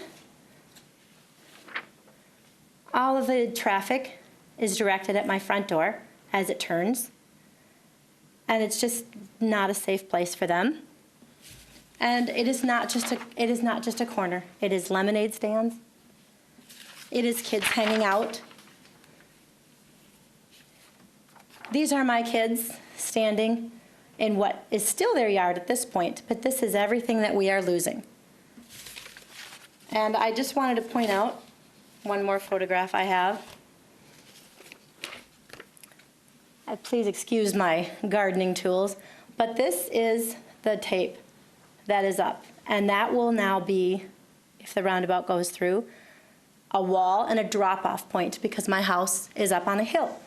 I can't, as I've been gardening and I walk around this tree, I have to brush by that tape every time because I can't even get around the corner of my own property if this is implemented. I mean, I'll probably lose the tree because the construction would cut into its root system, but I literally can't walk around the corner of my own property if that corner is cut off. I have, some other pictures that show that same thing. All this is land that is part of the relocation. And then there's another view about how I have to duck under the tree because there's the stake to just go around. And this is impacting us both where my kids can hang out. This will greatly reduce the value of my property.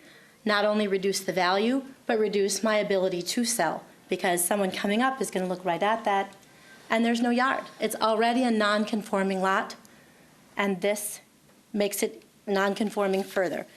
So I am hoping that tomorrow that you change your minds. Hopefully we've convinced you, us and the 1,000 people that are behind us and many more that haven't signed the petition. I hope you listen to what we have to say and don't just drive by. Get out of your car. Walk along the sidewalk. Walk at where the tape is. One council member stood there with me and said, wow, it is more impactful than I thought. Really look at what it's taking from all 4 of us. My other neighbor, Claudia, can't be here tonight, but she also opposes it. Go look at her corner. Go look at the beautiful gardens that her friends have helped her put together. And that's all gone. It's all on the other side of the orange tape. I don't think this is a safe solution. I'm not just saying this because I don't want my home taken. It isn't safe, and I'm not the only voice that is saying that today. So thank you for your time. Thank you, Ms. Weichert. Any questions from the council? Councilmember Worthman. Thank you, Ms. Weichert, for your testimony both at the last council meeting, I think it was 2 months ago, and tonight, and at the third ward, my apologies. So, as you know, when we originally passed the roundabout, one of the desired outcomes that we had was to reduce car speeds. And through our city engineer, we learned that in order to get around the roundabout, it was going to reduce speeds to between 8 to 15 miles an hour. As you can think from how fast cars go right now, that's a very low speed. And so if we don't do the roundabout, we're still going to, as a council, try to work through some option that reduces speeds through that intersection. And I assume that that's something that, regardless, you are wanting to see as a reduction of car speeds. Reduction of speed is something I do support as well, but the signage and is confusing. Every time I've been much more aware, and I've heard it mentioned in previous meetings and by previous speakers that when you're coming down State Street, that's a left turn only lane. It is not marked as such. And I realize that the construction will fix this, but the lines on State Street are painted and they're either not there or they're all over the place, but there isn't a designated left turn lane, so I'm not sure where that's always coming from.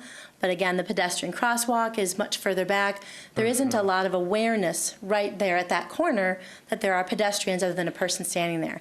And I have kids crossing, and Terry was mentioning that it has changed a lot. And Terry, my kids and other kids, we do run back and forth, and they, I watch out my window, or moms will call each other and say, wait at the corner, because yeah, I do agree that it's a problem.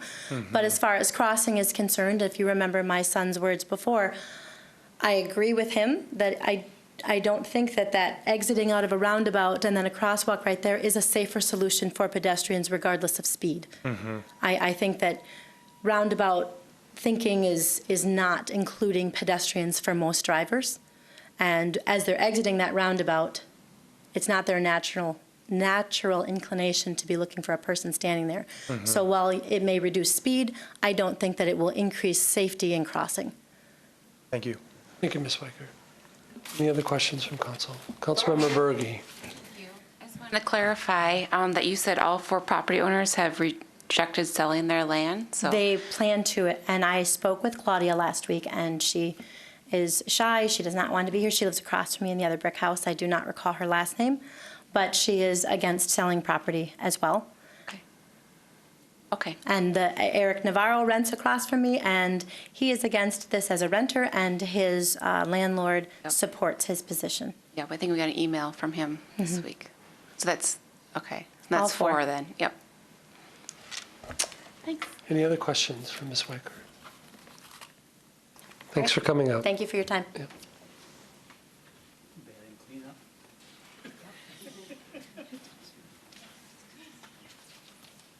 Good evening.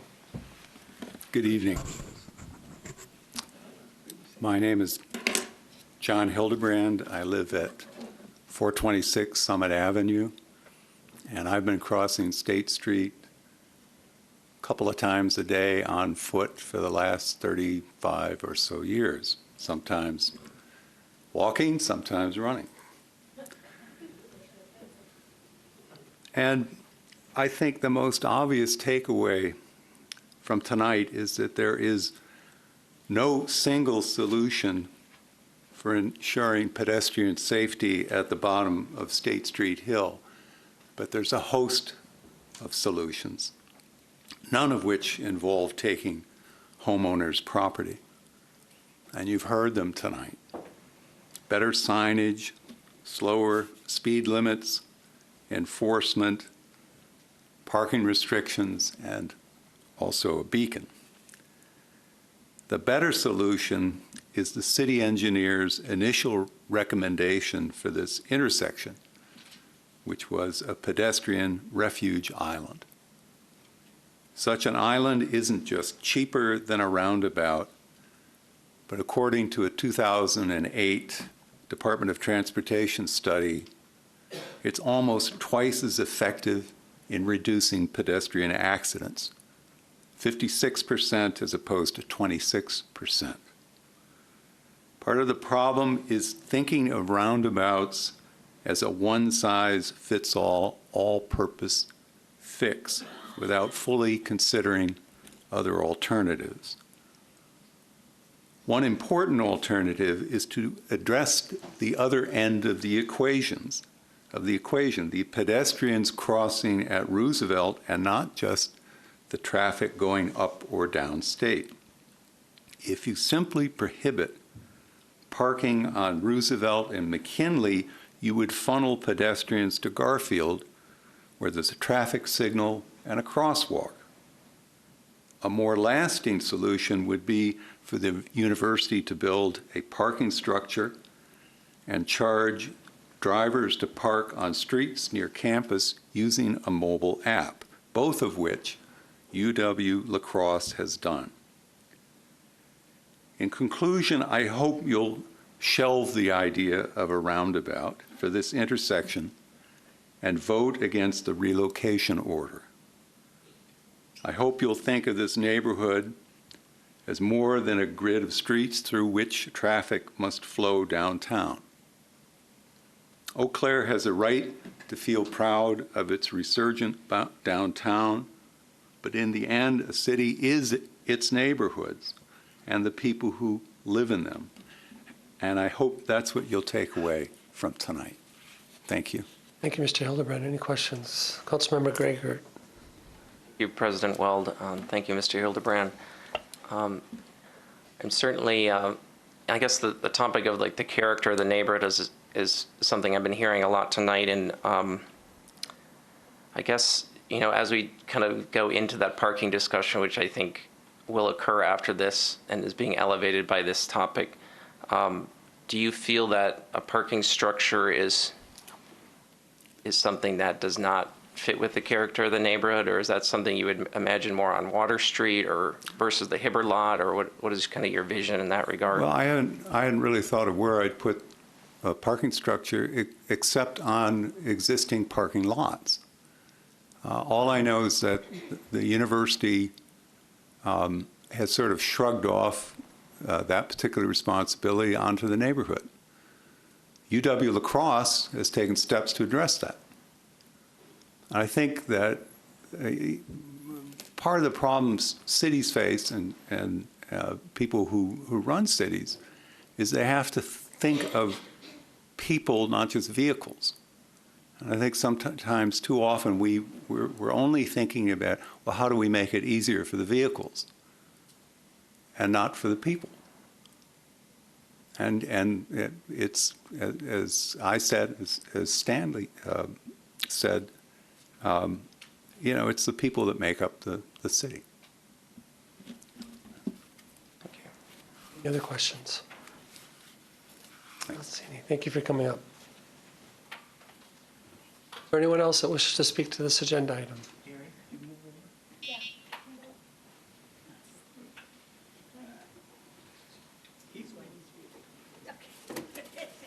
Traffic issue.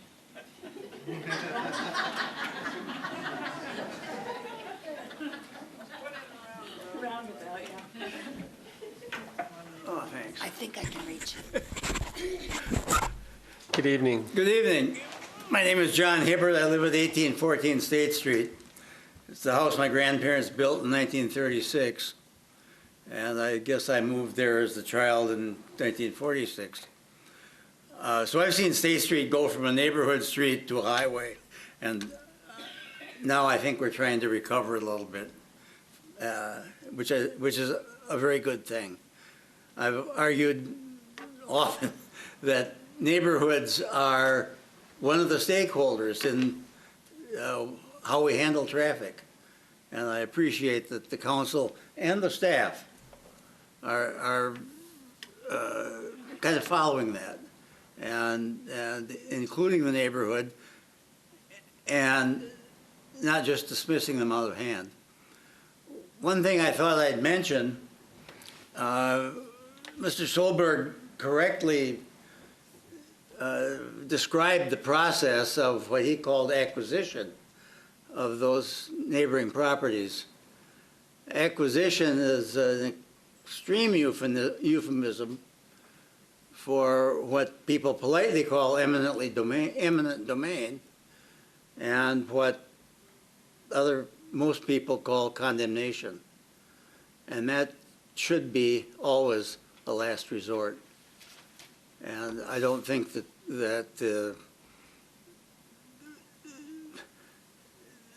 I don't think we've gotten to the point where that has to be the last, we have to do that, or we have to reach the last resort.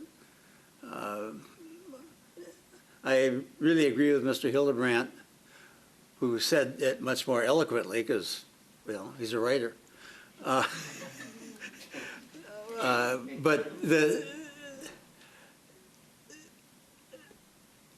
the proposal that the staff had originally with the islands, I think, will work wonderfully. By the way, I cross State Street a lot in this chair. I also cross Summit at Park when I go downtown and back in the chair. I feel much safer when I cross Summit at Park and have that island in the middle. And I rather than trying to navigate 2 or 3 sides of a roundabout, to have that island, I think, is a much better solution. And it avoids the acquisition, it avoids the relocation order. I'm happy to answer any questions if anyone has any. Otherwise, any like questions? everyone else, I think I'm almost glad that the hearing's over. Any questions for Mr. Hibbert? I don't see any, John. Thank you.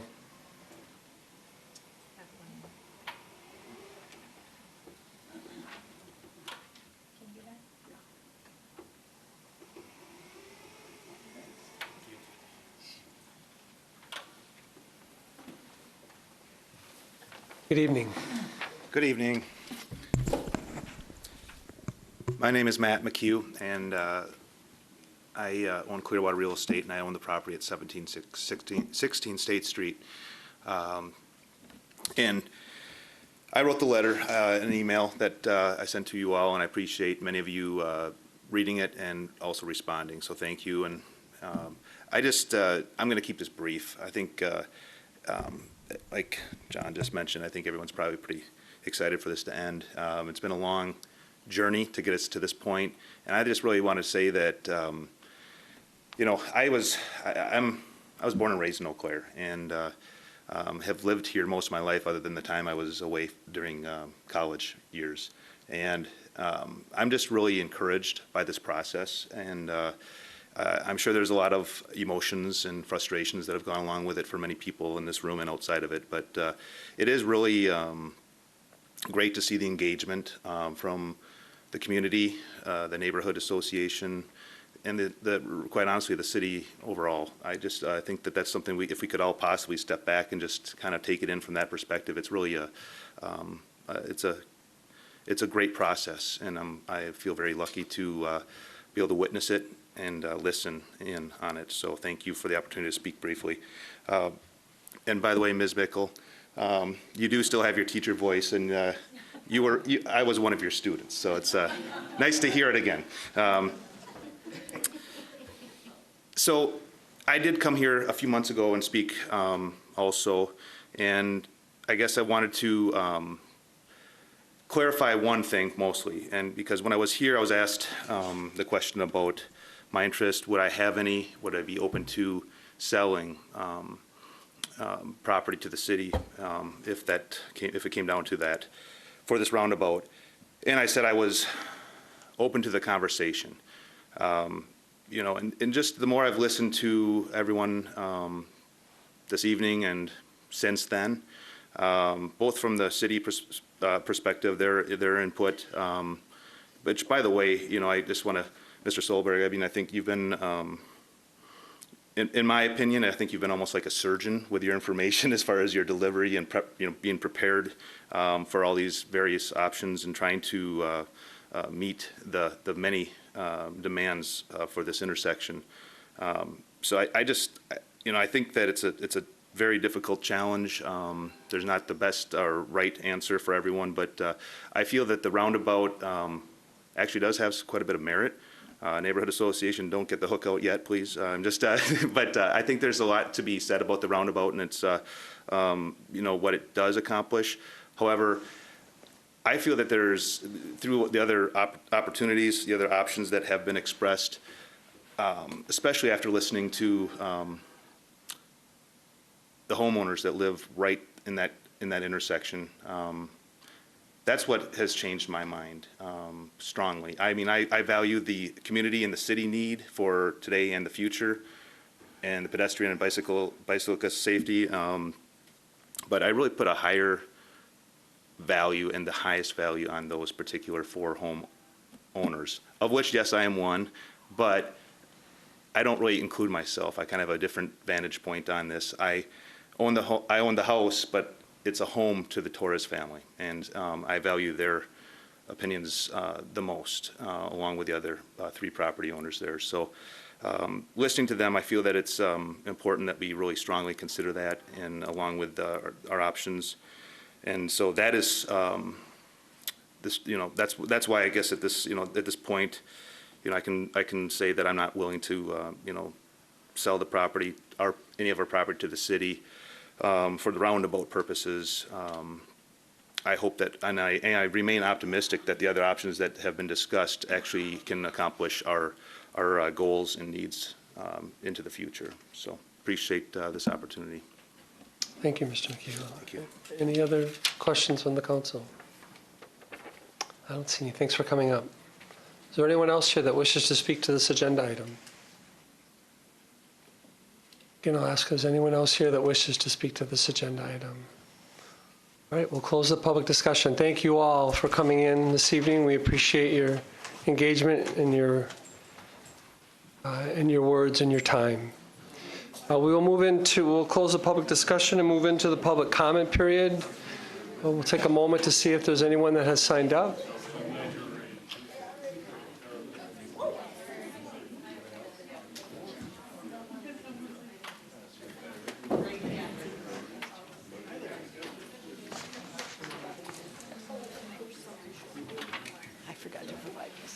Thank you.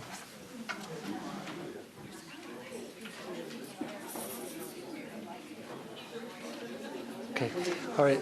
It looks like we do not have anyone that has signed up for the public commentary. Is there anyone here that did not get a chance to sign up that would like to speak? Seeing none, we will end the public portion of this council meeting. And with no further business before us, on a motion by Councilmember Lohr and seconded by Councilmember Christopherson, we are adjourned. Thank you. The Eau Claire City Council meeting will return in a moment. Newsworks is made possible by continuing community support.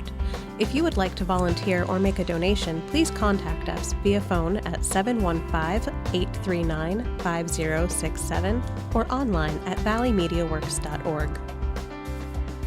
This program is simulcast on WRFP-LP 101.9 FM. We now return you to the Eau Claire City Council meeting. I'd like to call the Eau Claire City Council meeting to order. Please rise for the Pledge of Allegiance. Pledge allegiance to the flag of the United States of America and to the republic for which it stands, one nation, under God, indivisible, with liberty and justice for all. Madam City Clerk, please call the roll. Councilmember Anderson. Here. Beaton. Benjamin. Here. Berge. Here. Christopherson. Here. Emmanuel. Here. Gregert. Here. Klinkhammer. Here. Lohr. Yeah. Weld. Here. Worthman. Here. Thank you. And appreciate all of you joining us on a rainy Tuesday afternoon. We welcome you to our Tuesday, June 11th legislative session of the Eau Claire City Council. During its legislative session, the council deliberates and takes actions on the agenda items before us today. City staff and council members have spent a great deal of time preparing for this meeting. Thank you to those residents that joined us last night and that are back with us today. And for those that passed along your comments and your thoughts, we did receive those earlier today in our mailbox. Thank you to Valley Media Works for live streaming this proceeding. To those of you not able to join us here in person, those of you that wish to watch, please visit valleymediaworks.org or visit channel 994 on Spectrum Cable. It is also available at 101.9 FM. You can also find past meetings on YouTube under Chippewa Valley Media Works channel. We have a full agenda, so we'll get started. First item of business is the consent agenda.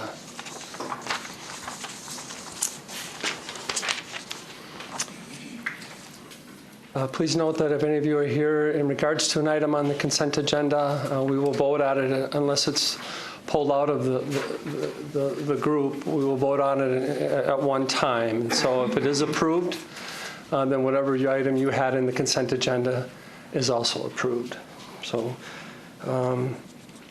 do council members have any questions in regards to the consent agenda? Does council wish to pull any of the items out of the consent agenda and discuss separately? Seeing none, clerk, please call the roll. I'm sorry. On a motion by Councilmember Emmanuel and seconded by Councilmember Berge, this item is moved. City Clerk, please call the roll. Councilmember Anderson. Aye. Beaton. Benjamin. Aye. Berge. Aye. Christopherson. Aye. Emmanuel. Aye. Gregert. Aye. Klinkhammer. Aye. Lohr. Aye. Weld. Aye. Worthman. Aye. I have one proclamation that I wish to share with you, recognizing Juneteenth and the celebration commemorating the Emancipation Proclamation. So if I could have Dr. Salika Ducksworth-Lawton and Mr. Burl Middleton join me up at the podium, please.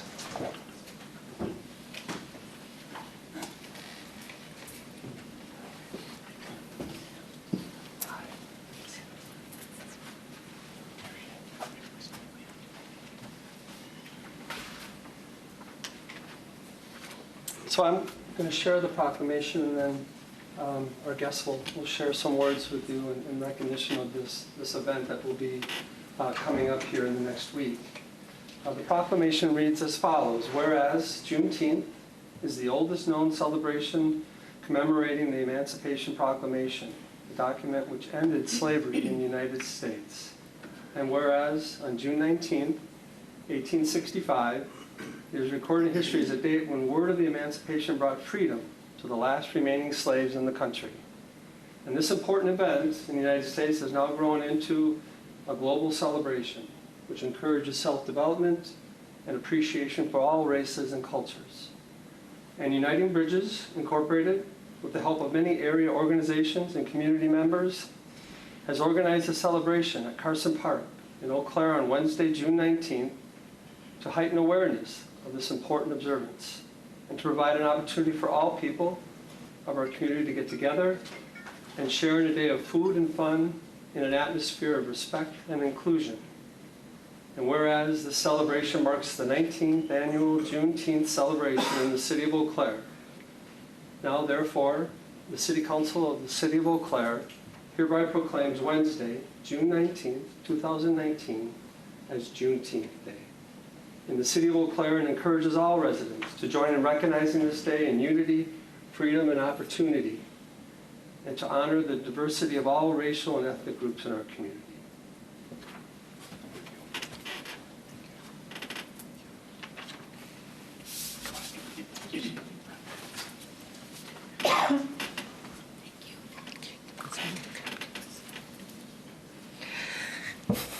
We want to thank the council for recognizing Juneteenth. At 19 years, we are one of the oldest Juneteenth celebrations in the state of Wisconsin. We are also considered one of the most unique. We have people who come from Minnesota and Iowa who come from all over the state to our celebration. Last year, we had over 400 people. Juneteenth celebrates freedom.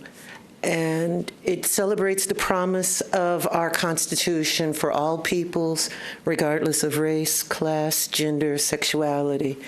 It celebrates the ideal that all people are created equal. And it celebrates the achievements that marginalized people, especially African Americans in this country, have managed to achieve despite heavy odds. And that persistence and that survival is part of what brings our country together, gives us unity, and makes us strong. We will have as our main speaker Sarah Ferber from Expo, and she will be talking about bringing former incarcerated individuals into the mainstream and into the community, and how we can bring marginalized people into the workforce and into the community, and how we can support them. We will also have Irie Soul, so if you're a reggae fan, you need to come. And we will have free food. We will have free music. We have almost twice as many tables as last year. Mayo Clinic just contacted me today asking to provide services, and so did Target. So please come, please spread the word. If you see the Facebook invitation, please share it. And if your organization wants a table, please email me, ducswsm@uwec.edu. Thank you.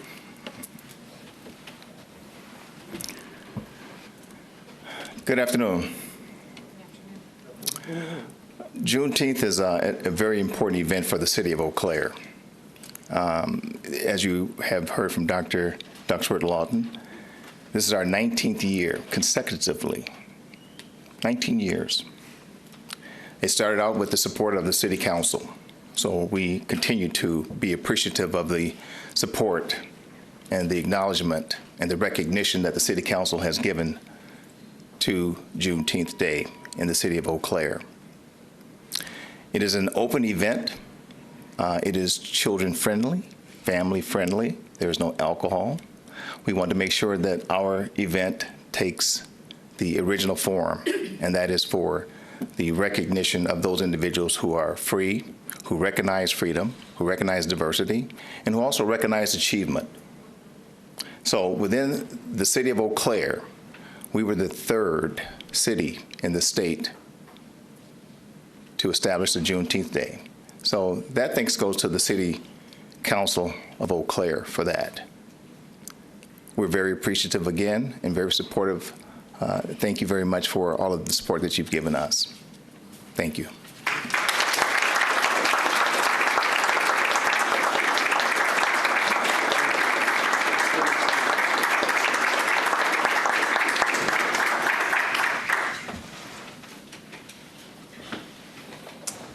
Thank you. And if everyone's seen the poster up there, we do invite and encourage all of you and anyone else that you want to bring along or invite next Wednesday, June 19th. So look forward to it.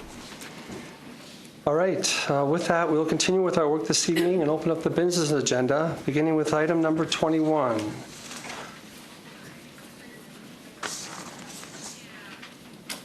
A resolution authorizing a relocation order for the fee title, permanent right-of-way, and temporary easements for the State Street reconstruction project for lands located in the city of Eau Claire for a public street project. Does council have any additional questions for staff? Councilmember Manuel. Thank you, Council President Worth.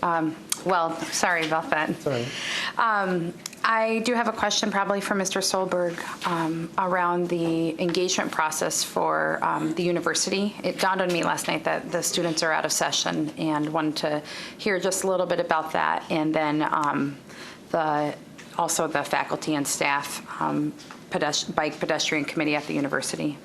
Certainly. Mr. Solberg.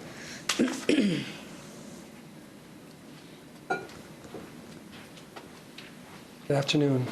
Good afternoon.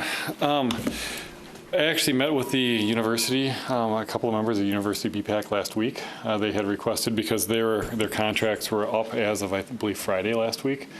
So they, in anticipation of potentially coming up with a design for Roosevelt this summer, or soon for the summer in anticipation of the vote tonight, provided some feedback. A lot of the feedback that they provided was similar to some comments made last night during that.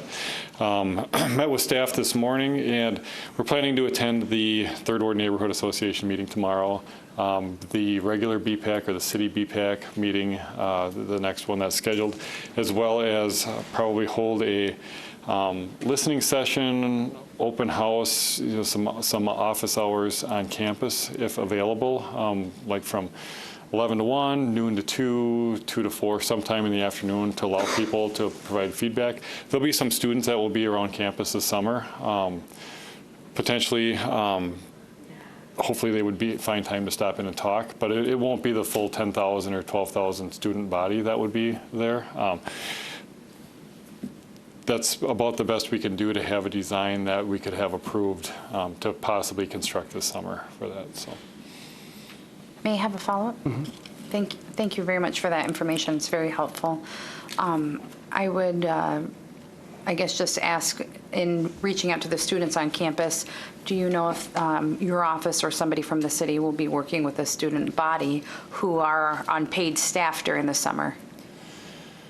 I'm not sure which of the members of the University BPAC leadership are paid throughout the summer. The two that I met with last week were not, but we certainly will reach out to find how to get that message out, probably through Mr. Rindo's office, and find out the appropriate way to engage the maximum number of people as possible. I should clarify, I said something that might have been confusing. What I meant to say was the students who are in the student body who are around during the summer, which I think is different than the faculty and staff bike pedestrian committee. Sure. Yep. Okay. I'm not sure with the difference of contracts, people being on contract, off contract, traveling. It's a different communication system to try and get a hold of everybody, as opposed to September, November, December type thing. So. We'll try to engage, and we're going to make sure that we document the outreach on here so we can have confidence that we try to reach as many people as possible. Thank you very much. Yep. Any other questions from Mr. Solberg? Councilmember Greger. Thank you, President Weld. Mr. Solberg, I know there were some statements about the design that is in front of us for the roundabout. with regard to the circle in the center, the island part, and the design of that, is that something that would be completely paved, or is that something that would have some sort of decorative elements or have some sort of green elements to it? The roundabout that is included, that is resulting in the relocation order. The middle of the roundabout, it's very similar to the Gulf Road, Rudolph Road roundabout. So this center island here would be landscaped in the middle. The exact species, it would be, our hope would be to have nicer landscaping in the middle of this than we currently have out at Gulf and Rudolph, with a lower maintenance variety of trees or variety of species, so it'd be similar to Hastings Way. But this is vegetation. This is what's called a truck apron, which is paved where larger vehicles can traverse over that, and then outside is the asphalt. Thank you. Any other questions for Mr. Solberg? Seeing none, thank you. So on a motion by Councilmember Lawrence, seconded by Councilmember Christopherson, this item is moved. Is there any discussion or comments from council? Councilmember Gregor. Thank you, President Weld. Obviously, this topic has been pretty thoroughly vetted in the community, and so that's, I think, a good thing. And just wanted to speak to some general thoughts, I guess, as we move into the discussion further. And, I think this is something that the council was aware that we had these future decision points like the relocation order ahead of us in order to make sure we were doing our due diligence with regard to this project. Luckily, it has, in my opinion, it's something I plan to vote no on, the relocation order. But I do have a number of things that I'd like to express, I guess, to why it was proposed, and also why I don't think it's a good idea anymore. And I think that, there's certain things that we've done as a council in the last year that that kind of helped us get to this point. And one of them, I think, was the public comment period that that this council initiated and passed, that allowed for folks to kind of say, wait a minute, we weren't really as included as we would like to be. We didn't realize exactly all the different alternatives that were being proposed and what ultimately passed. So I guess that's just something I wanted to highlight that I think is important. Obviously, it's going to be a rare thing that hopefully it'll be a rare thing that people are surprised in that regard. But I think it's a mechanism that helps put a check on us for that. I also just wanted to thank staff and all the work that they putting into this, planning and engineering, and all the way up to the city manager, and certainly the neighborhood association in the Third Ward, all the citizens that really showed that activism is effective and matters. Something I have appreciated, my involvement in advocacy over the years. The Student Senate, the UW Eau Claire, Bike and Pedestrian Committee, our city's Bike Ped Committee. And I think that ultimately I'm encouraged by the fact that there are a lot of people who are really concerned about their community and about their neighbors and about bike and pedestrian and traffic safety and about just the health of the neighborhood. So just wanted to put those acknowledgments out there at the beginning. I do want to speak to some of the reasons why I think this was a reasonable proposal to put forward. But then also why it's not, but I'll maybe save that for a little bit later. All right. So thank you, Councilman Gregor. Anyone else that wishes to speak? Councilmember Emanuel. Thank you, Council President Weld.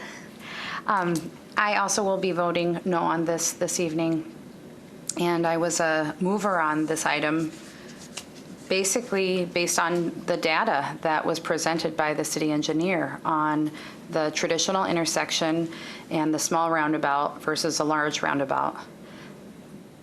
Doing just straight look at the data, the larger roundabout offers the utmost highest safety. And in public policy, often council members, and I'll speak for myself, I feel very compelled to look at the data to say, how can I make the very best policy decision, whether that's public safety for another type of department, whether that's best effectiveness of using our tax dollars. Data means something. Of course, we can split data lots of different ways, so I acknowledge there are limitations with that. So to me, the data presented itself that this would be the most safe option. And at the time, we had at least 25% of the corner of the residents saying, yeah, I'd be interested in looking at this option. And I did not hear anything to signal to me, and this is my listening, this is not other people communicating, this is totally on me listening. I didn't hear that this was going to be a large challenge to at least continue to look at in a fair and equitable way. And in the meantime, I did hear loud and clear, no way, not gonna happen, don't want it. And I value that. And I value that most for the people who are living on the four corners of that intersection. And I also hear very loud and clear, there's a lot of people in our community who stepped up to the plate who I think care very much about the people who live at the four corners. And that means a lot. When I was driving past the intersection over the weekend, I was with my 14-year-old daughter, and I said, okay, well, we're voting on the roundabout this week. And she says, what are you gonna do, Mom? And I said, well, I really am compelled by the data. And she said, everybody hates the roundabout. You can't vote for it. Plus, aren't you for the people, Mom? And I said, well, yes. And Mom's not gonna vote on it, most likely. However, you know, there definitely seems like there's a narrative that nobody likes it. And I have to say, I've been contacted by several people in the community who think it was the best idea still. And somewhere in the process felt pretty beaten down and intimidated to share that perspective. And to me, that signals that I think we have more work to do on our engagement process. To me, even though we meet the spirit of the law and the letter of the law to have public hearings, and even in having meetings, which I do not take lightly the amount of time and work that takes from city staff. That is a lot of work, and I honor that. I think there's just a inherent challenge of having a public hearing or a meeting that doesn't always bring people together. And so at any rate, I don't have a silver bullet for that other than there are some civic engagement experts out there who have found better ways to engage with the public around contentious issues. So I think for me, that's my responsibility to learn more about that, to do better in the future. And I want to say I honor the people who live at the corner, people who have advocated for it, and I also honor the people who have said that they would prefer this option. That's all. All right, thank you, Councilmember Raniel. Is there anyone, Councilmember Worthman? Thank you, Council President Weld. And likewise, I just want to thank Mr. Solberg and our city staff for helping to do a lot of research on this project, to engage the public, and to make sure that we're well informed as a council. I am joining fellow colleagues who voted for this project to move forward as a roundabout in March, but have rethought this intersection and lean toward figuring out a different way that we can try to accomplish the same things. I too am discouraged by if you'll notice last night, not one person showed up to speak in favor of this project. And yet there are a lot of folks in this community who contacted us and who even spoke at prior opportunities about this, but who didn't feel comfortable to come forward and speak. And to me, that is not what we strive for. That doesn't help us build a stronger community. And I heard personally from a few people who went to the Third Ward neighborhood meetings who said they did not feel comfortable being able to express their opinions in those meetings. That's not okay. And the fact of the matter is if we want to build trust, we want to build a civic spirit, whether it's with our Third Ward neighborhood or other neighborhoods, this is a lesson that I think we're going to take. We're going to need to take seriously about what we need to do different. So that's one thing I'd like to point out. The other is that while it's clear that a lot of energy and time went into stopping this particular project, one of the things that had concerned me at numerous times along this process was people contacting me and saying, you know, I just signed a petition. Someone showed up at my door and said, how would you like to have cars driving just a few feet from your house? Some people said it was 3 feet. Some people said 13 feet. There was a lot of misinformation that was out there about this project and about the impacts of this project.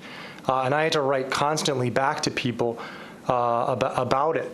And again, that's not the way that I think builds a long-term trust and civic culture in our community.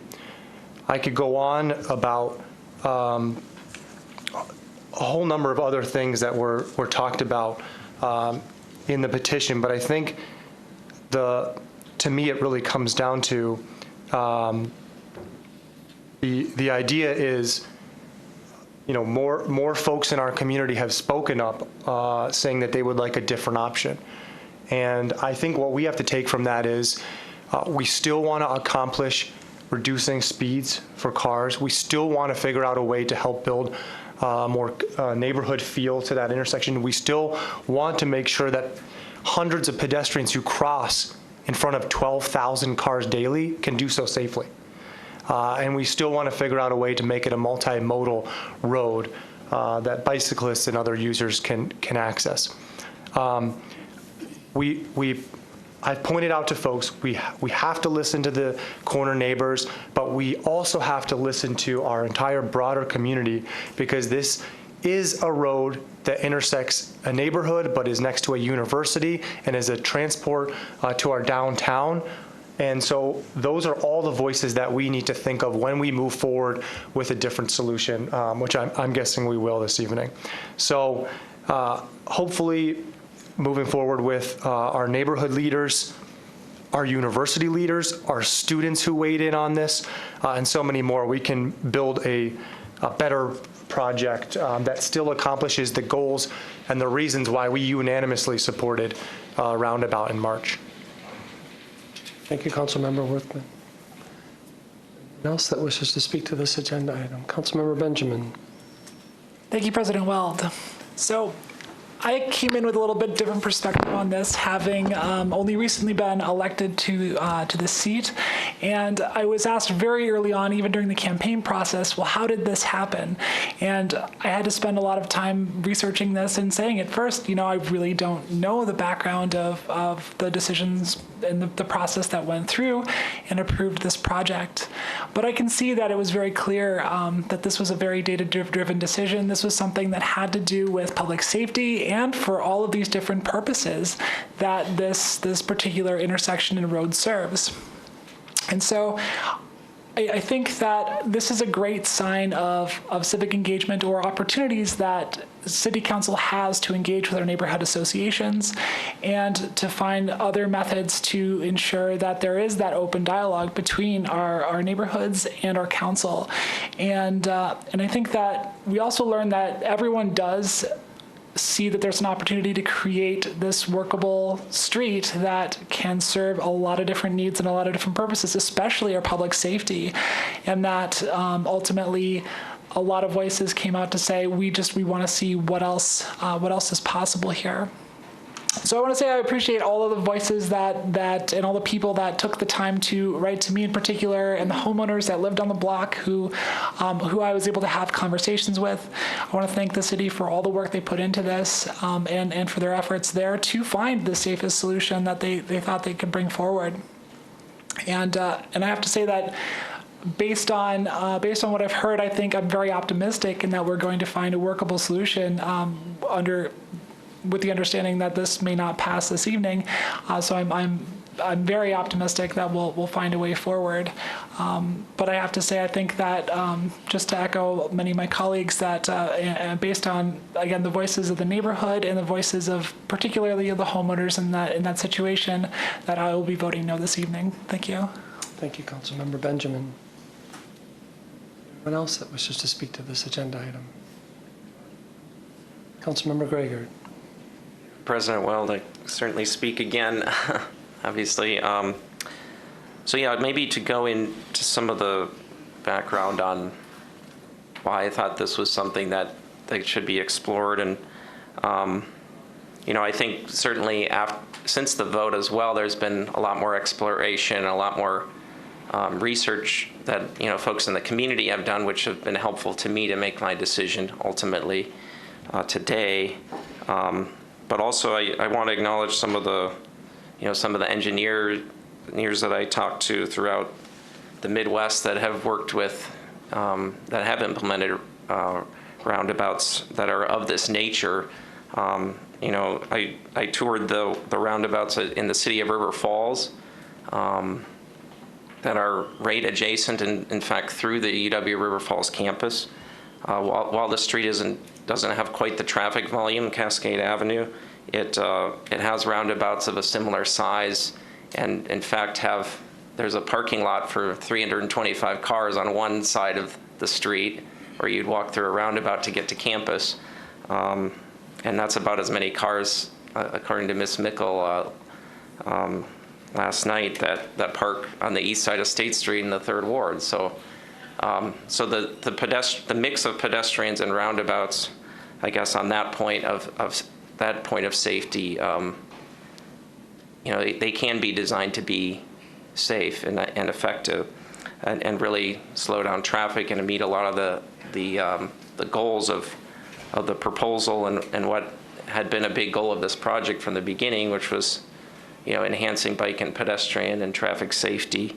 And slowing down vehicles so that it's so it's less of a highway and more of a neighborhood street, or as much as we can do that with 12,000 cars a day in an arterial. But I did hear pretty consistently from folks that maybe access to the university shouldn't be a neighborhood priority, and shouldn't be this crossroads that we see right now, where the intersection of Roosevelt and State is the connection between a major connection between the south side, the downtown, the 3rd Ward, and the university, all in one intersection. And yet it doesn't have much for signage. It doesn't have much for traffic control. It doesn't have much for traffic calming, if any. And so obviously addressing that, I think we can have a big impact, even without a roundabout. But I do want to acknowledge the work of the city's Bicycle and Pedestrian Advisory Committee. They did support the roundabout option, as did the UW Eau Claire Bike and Pedestrian Committee, and they put in 6 months of work into it and did walk audits and with neighbors, and I participated in one of the walk audits, and the Student Senate ultimately decided to push for it as well unanimously, and so that obviously balanced. The 3rd Ward Neighborhood Association ultimately was kind of mixed on it, if not against the roundabout concept. When the steering committee voted, it was against it 7-4. But I think that throughout this process, before the petitions arrived, I would say that about half the folks that got in touch with me were were in favor of the roundabout concept, and the other half were against it. And maybe that's because people felt more comfortable, saying, yeah, like, by the way, I agree on that. And maybe people that were against it weren't as comfortable approaching me with that opinion. So obviously the petition, a lot of people felt comfortable signing that, and I appreciate the work that was done with that. I think it's something we can all work on, is making sure we say what we think as a community, and we create those venues for people to be heard. And I think this project is giving us some ways, some ideas on how to do that. I am concerned about how we can accommodate bicyclists in a different design. I'm concerned about how we can actually slow down traffic with a different design. But some of the reasons why I'm voting no are that I think there are actually quite a few options, and I can maybe go through those later when I give my colleagues another opportunity to speak without me dominating the time here. Thank you, Councilmember Gregor.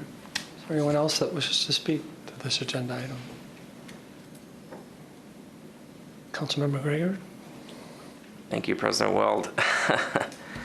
Obviously, a lot of great ideas have been floated as to alternatives, and as Mr. Hildebrand mentioned yesterday, there's a lot of little things that we can do that haven't been done in the past with this intersection, but we could do. And obviously, our city engineer, Dave Solberg, had some of those in his recommended option. One of them being the pedestrian island to cross State Street on the north side of the intersection, which I think is a good alternative, and ultimately a roundabout has 4 of those in it, but this would be just one for crossing State Street. And then the rapid rectangular flashing beacon, I think, is a good addition to that island, and doing some sort of signage on the island itself that emphasizes it. And then certainly adding, if it's possible, adding the audible function and tactile feedback for people who have visual impairments. I do think that we should consider some limitations on turning movements. I've heard this from a lot of folks, specifically the left turn out of eastbound Roosevelt to northbound State. And potentially doing another pedestrian island there, because as we heard last night, there's also a lot of crashes on that southwest corner that I think have to do with that crossing. So I think that we should be thinking about the crossing of Roosevelt just as critically as the crossing of State. Obviously, we've already approved the speed feedback sign warning drivers of the speed limit, but we should also consider a speed study that would potentially allow us to lower the speed limit. I think there's, there have been a lot of folks that have brought up the idea of significant traffic calming, like speed bumps or a speed table. Or a raised intersection, and those are going to be a touchy subject in the engineering department, I know, because they're typically not implemented on a arterial street. But I think we need to look at those as critically as possible. And then there's obviously a stoplight that has been raised, and when I was running for office over a year ago, that was the big idea a lot of people had for that intersection. But that is not something that our engineering department recommends, and maybe we could hear more about why in the coming month. I do want to go through some more reasons why we should vote no. One point that was brought up by residents was the lighting issue, and it doesn't necessarily. We have some issues with lighting on Summit Avenue that with that project it was just way too bright, and I think the lighting that is required by law for roundabouts can, I think, have an impact on people's quality of life in a residential area. So that's one thing that was compelling to me from the residents there. Just the general topic of neighborhood, character and the historic character of the neighborhood, I think a roundabout doesn't necessarily fit in with that historic character. So, and the Landmarks Commission weighed in with that concern as well, so I appreciate the time they took to do that. I also don't think a roundabout is a perfect solution, and I don't think any of us really did.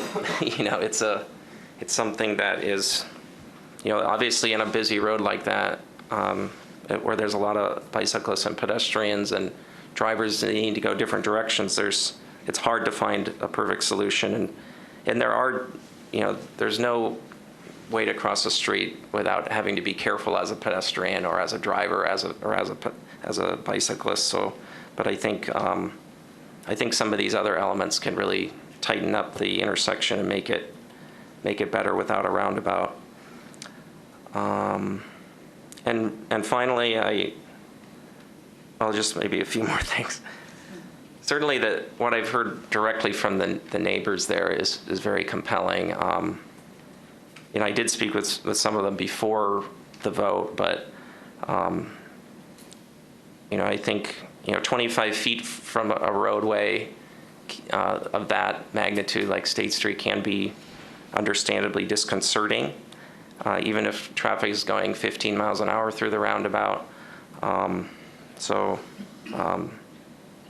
I think the important thing is that you know, we certainly don't necessarily want to pressure someone to sell land if they're not going to be happy with the outcome at all.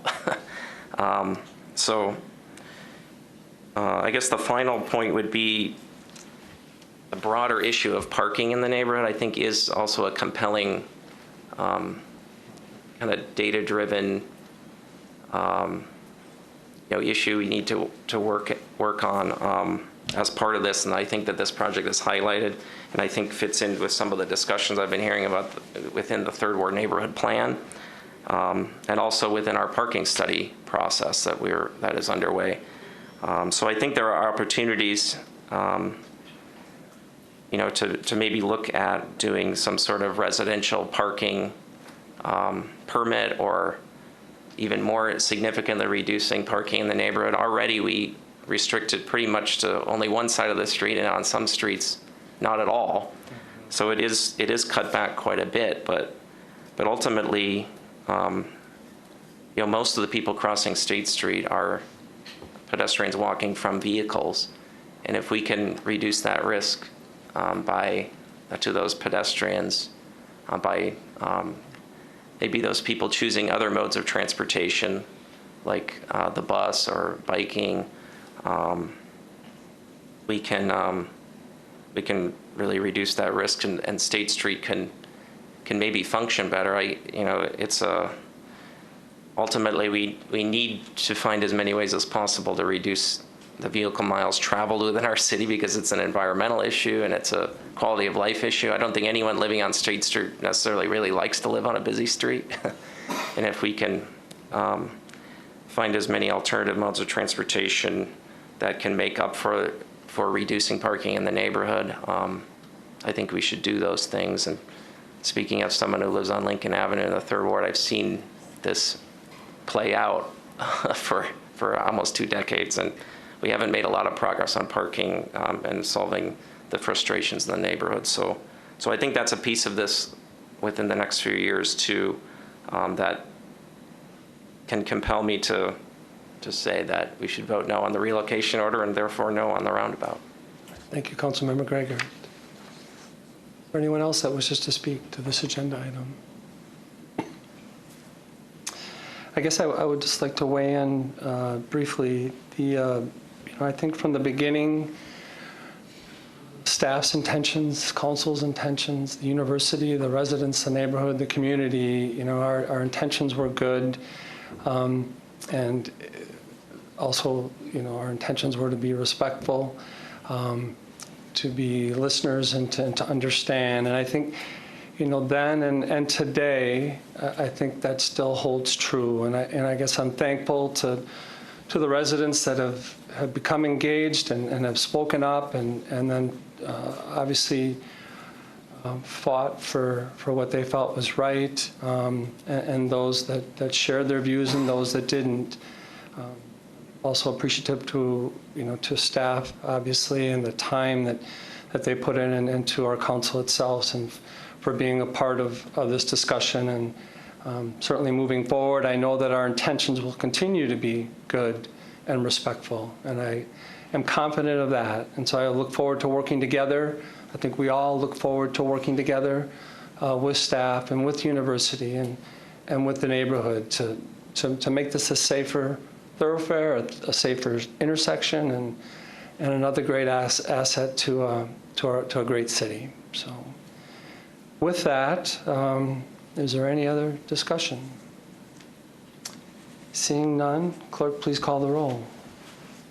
Councilmember Benjamin? No. Berge? No. Christofferson? No. Emmanuel? No.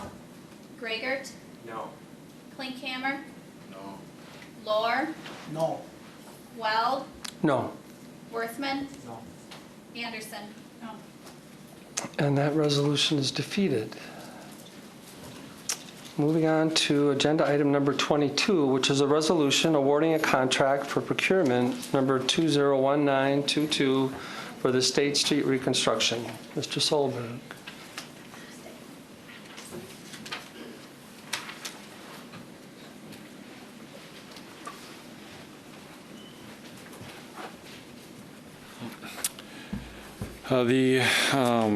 The project number 2019-22 is the contract that would construct the State Street reconstruction project. The plans were originally generated and bid based upon the approval of the project as of March 12th. The plans will accommodate the completion of the project to Garfield Avenue, so it would run from Hamilton Avenue to Garfield Avenue this year. Insofar as the approved redesign of Roosevelt Avenue doesn't contain items in it that aren't currently in the project. It's anticipated that all of the items that we have in the project already would be utilized in a redesign of the Roosevelt Avenue intersection. So with that, we are recommending approval of the contract. If the contract is approved, we would begin work next Wednesday, a week from tomorrow, and we would be scheduling a pre-con, hopefully to be held yet this week. With that, I'll take any questions on the bid project. Any questions for Mr. Solberg? Councilmember Gragert. President Weld, Mr. Solberg, do you think you could maybe briefly give us an idea of the timeline, I guess, given the relocation order has not, or just failed to be implemented? I guess with regard to how this is a flexible bid process so that we can potentially construct a more typical intersection at Roosevelt and State, potentially this year? Sure. Our specs that govern bids for the city of Eau Claire allow us to increase or decrease quantities without changing the contract. So if we have 10,000 lineal feet of curb and gutter, we can increase that to 11,000 lineal feet, and the bid price does not remain the same. Similarly, we can reduce it. In this case, a standard intersection would have less asphalt, less curb and gutter, less sidewalk, which would be the middle part of the roundabout, than a standard intersection would be, even with the pedestrian. So we have the items in the contract to construct it.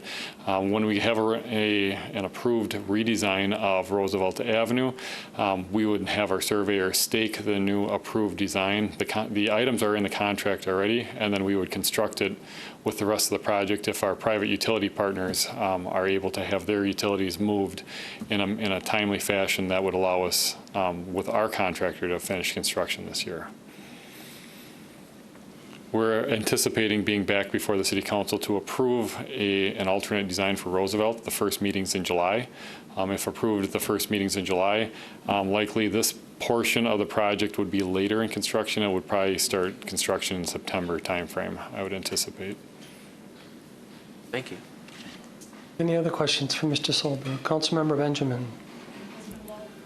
Mr. Solberg, so just out of curiosity in your experience, what has been, how easy is it to get utility partners to cooperate with that timeline that you've kind of laid out? Do you anticipate that there would be a delay, or is it something that you're kind of thinking, nope, which shouldn't be too big of a deal?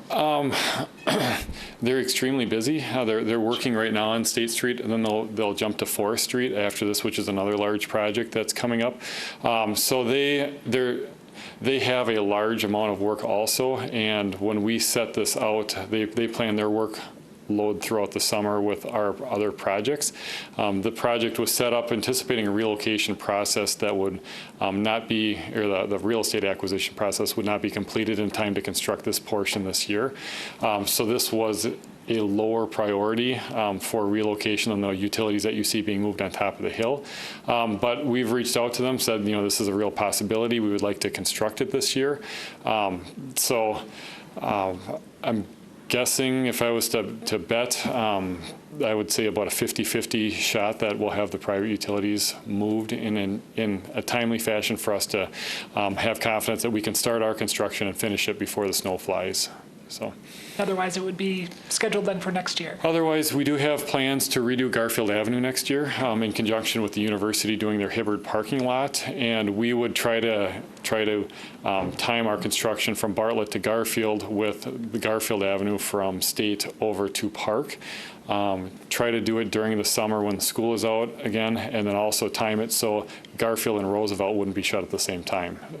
So if we constructed it next year, it wouldn't be the worst thing. We would still plan on this year being constructed through Bartlett, so the third ward would be able to use the hill next summer if from Garfield from north of Bartlett to Garfield were under construction.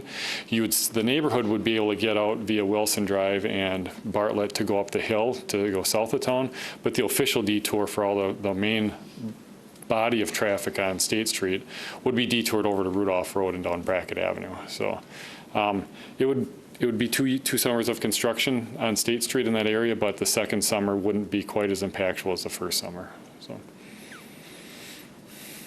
Thank you, Councilmember Benjamin. Any other comments or questions?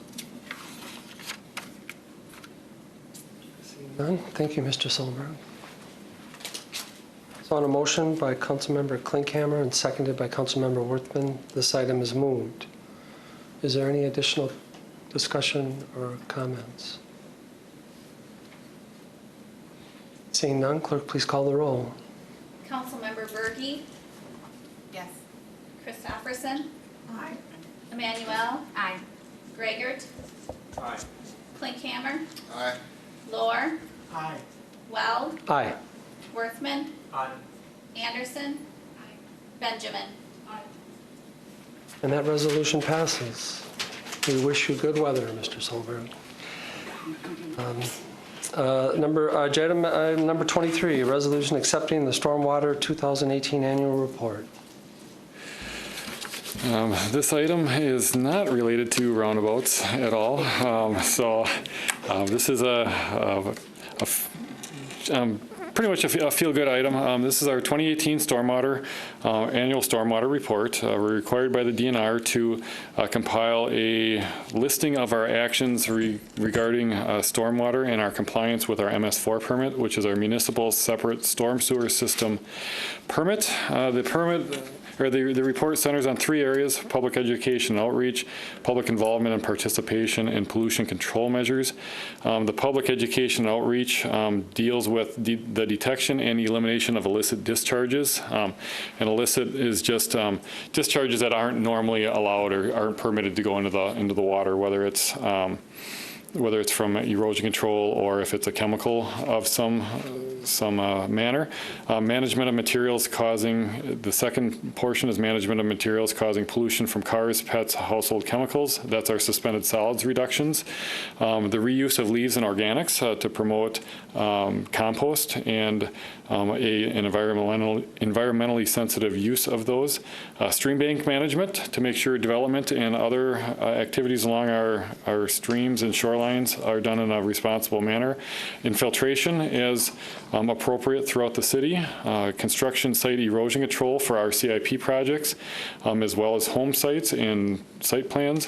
And then identifying businesses posing a concern of stormwater contamination, and to promote environmentally sensitive land development, working through the Plan Commission process and our partners in community development. This part of the report utilizes brochures that you see at various places throughout the city, information disseminated publicly, whether it be at malls or fairs. We have a website, signage. As you know, we have signs. This is on some of our inlets to try and remind people that our streets and our inlets drain to the waterways, and then a lot of one-on-one communication with partners. The second prong is our public involvement and participation. That involves being included in the Rain to Rivers regional program, stormwater program. Every year, the City Council is presented with a resolution for the city's participation in that regional initiative. We work on the Plan Commission, Waterways and Parks Commissions with items that relate to stormwater with our review of those items.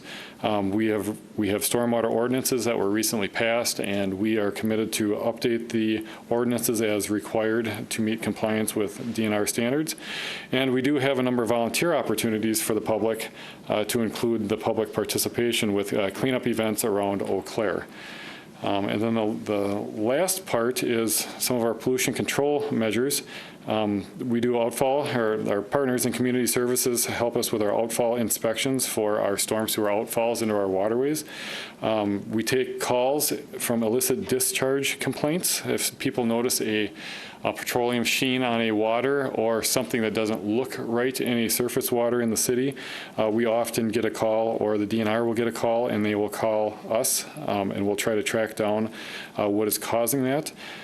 Construction site pollution control, that deals with primarily erosion control. You see silt fence around a building site or a site plan.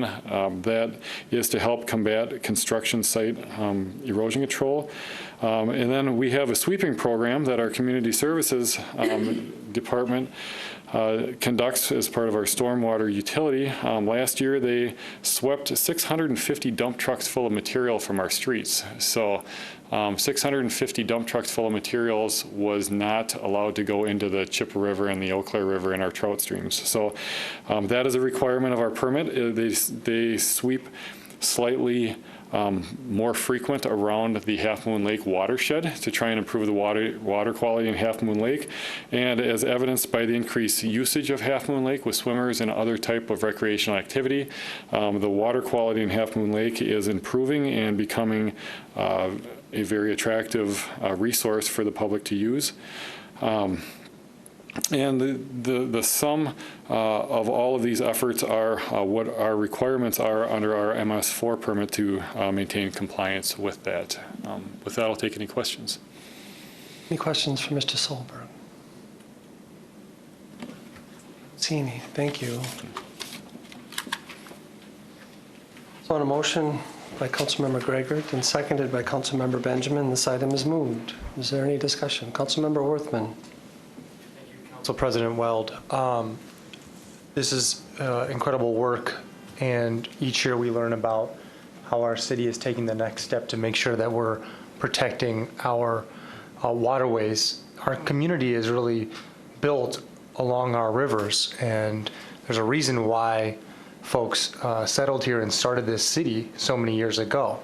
And it's because water is such a precious resource, both for energy as well as for our health and our sustenance, and for transportation and goods and services. And now it's grown obviously into more tourism and enjoyment of the river.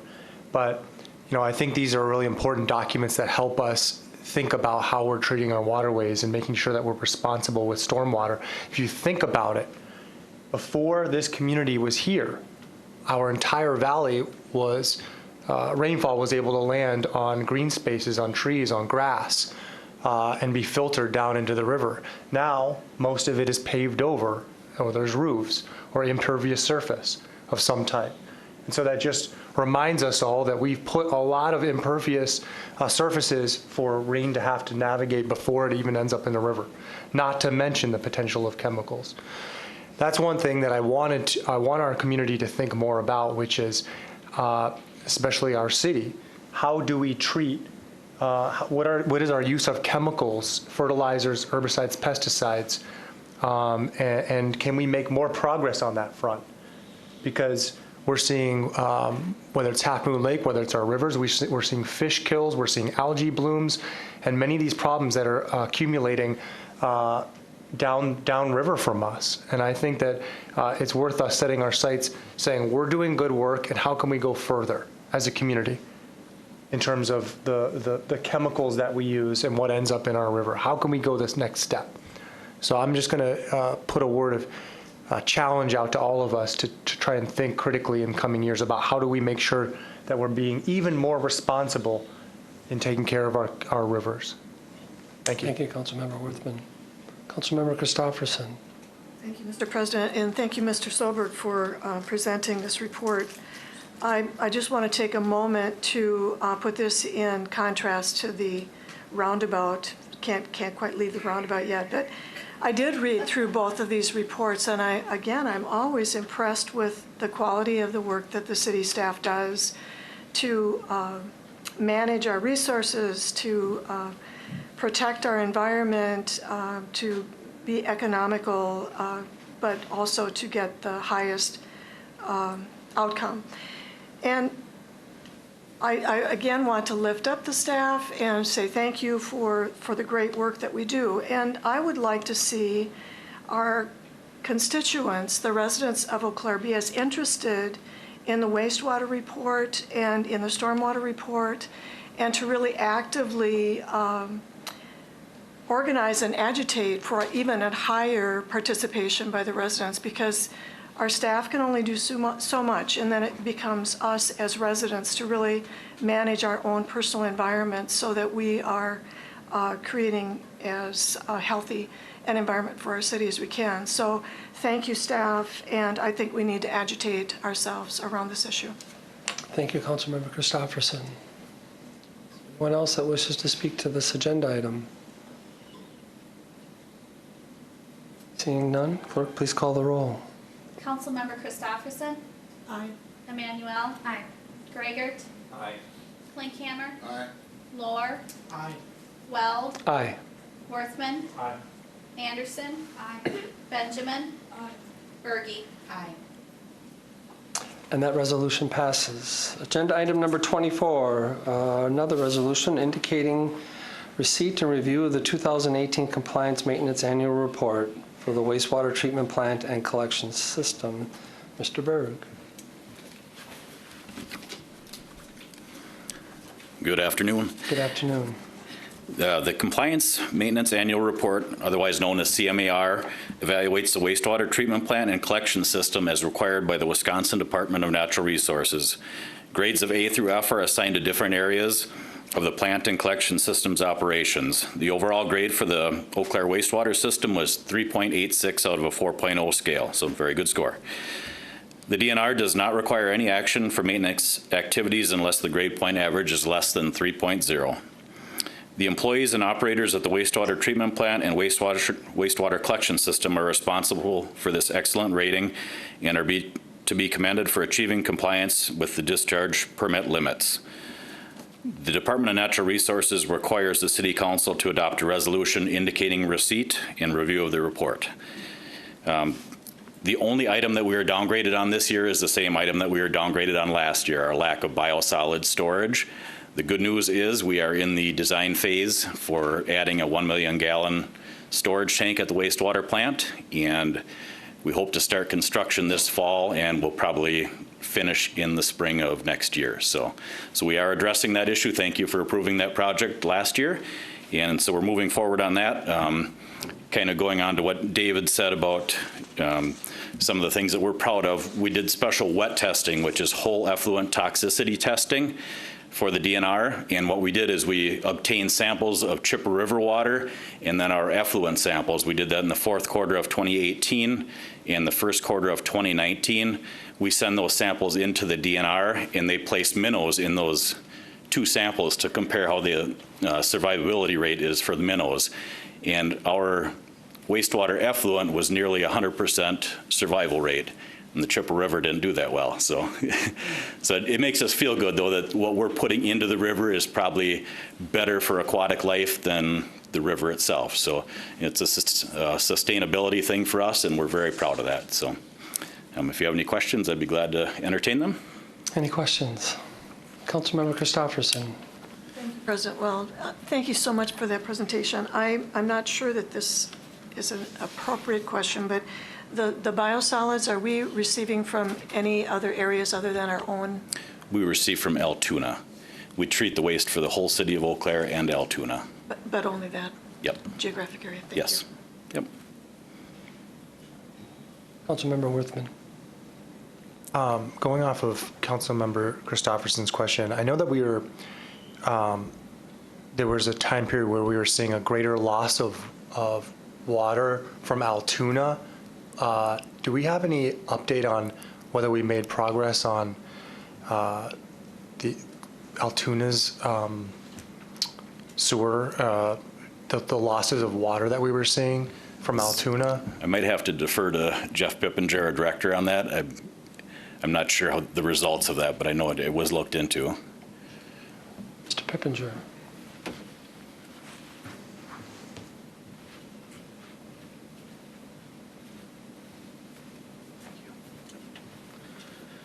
Good afternoon. I believe the question you're asking is in regards to Altoona's discharge to the city of Eau Claire. Mm-hmm. And there was a time that they were pumping more water than was actually being recorded in what was coming into our system. Is that accurate? Mm-hmm. Altoona has done quite a bit of work in that respect in finding some leaks that they've had in their system.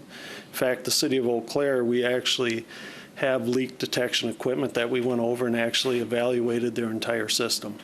And we found, at the time, I believe there was about 80 leaks that we found. Wow. That they went and they addressed.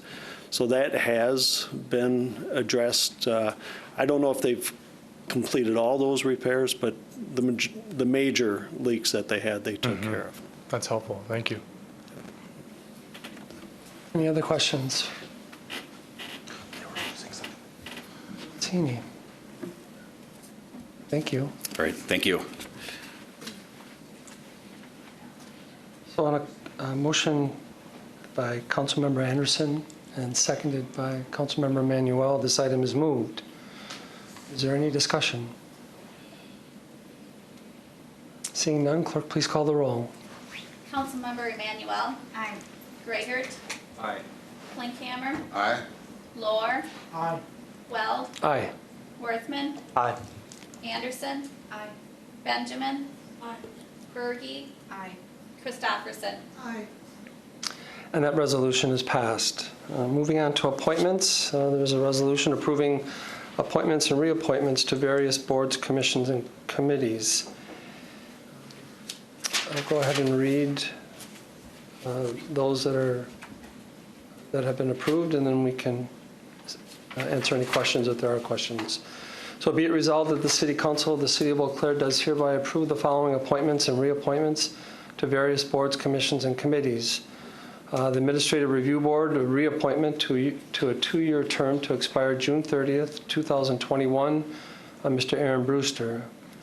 The Board of Heating Examiners, a reappointment of a 2-year term to expire June 30th, 2021, to Mr. Stephen Fox. To the Building Code Committee, a reappointment to a 3-year term to expire June 30th, 2022, to Mr. Brian F. Larson and Mr. William Pizarski. To the Library Board, a new appointment to a 3-year term to expire June 30th in 2022, Ms. Catherine Cook and Ms. Sang Zhang. And a reappointment to a 3-year term to expire June 30th, 2022, to Ms. Jill McGrath. Revolving Loan Committee, Loan Fund Committee, a new appointment to a 3-year term to expire June 30th, 2022, Mr. Stephen Harmon, and a reappointment to a 3-year term to expire June 30th, 2022, to Mr. Luke Kempen, Mr. John Satter, and Ms. Beverly Wickstrom. To the Transit Commission, there's a new appointment to a 3-year term to expire June 30th, 2022, to Mr. Chandler Lorenz, and then also a reappointment to a 3-year term to expire June 30th, 2022, to Ms. Rose Fowler. Does council have any questions with the advisory committee or staff or Councilmember Emanuel? Thank you, President Weld. Just seeking clarification that council tonight is not adopting a committee work plan, solely the appointees that have been named. That's correct. Thank you. Any other questions? So on a motion by Councilmember Berge and seconded by Councilmember Lohr, this item is moved. Any additional discussion? Seeing none, clerk, please call the roll. Councilmember Gragert. Aye. Klinkhammer. Aye. Lohr. Aye. Weld. Aye. Worthman. Aye. Anderson. Aye. Benjamin. Aye. Berge. Aye. Christofferson. Aye. Emmanuel. Aye. And those appointments are approved, and thank you and congratulations to those that, again, continue to volunteer and serve.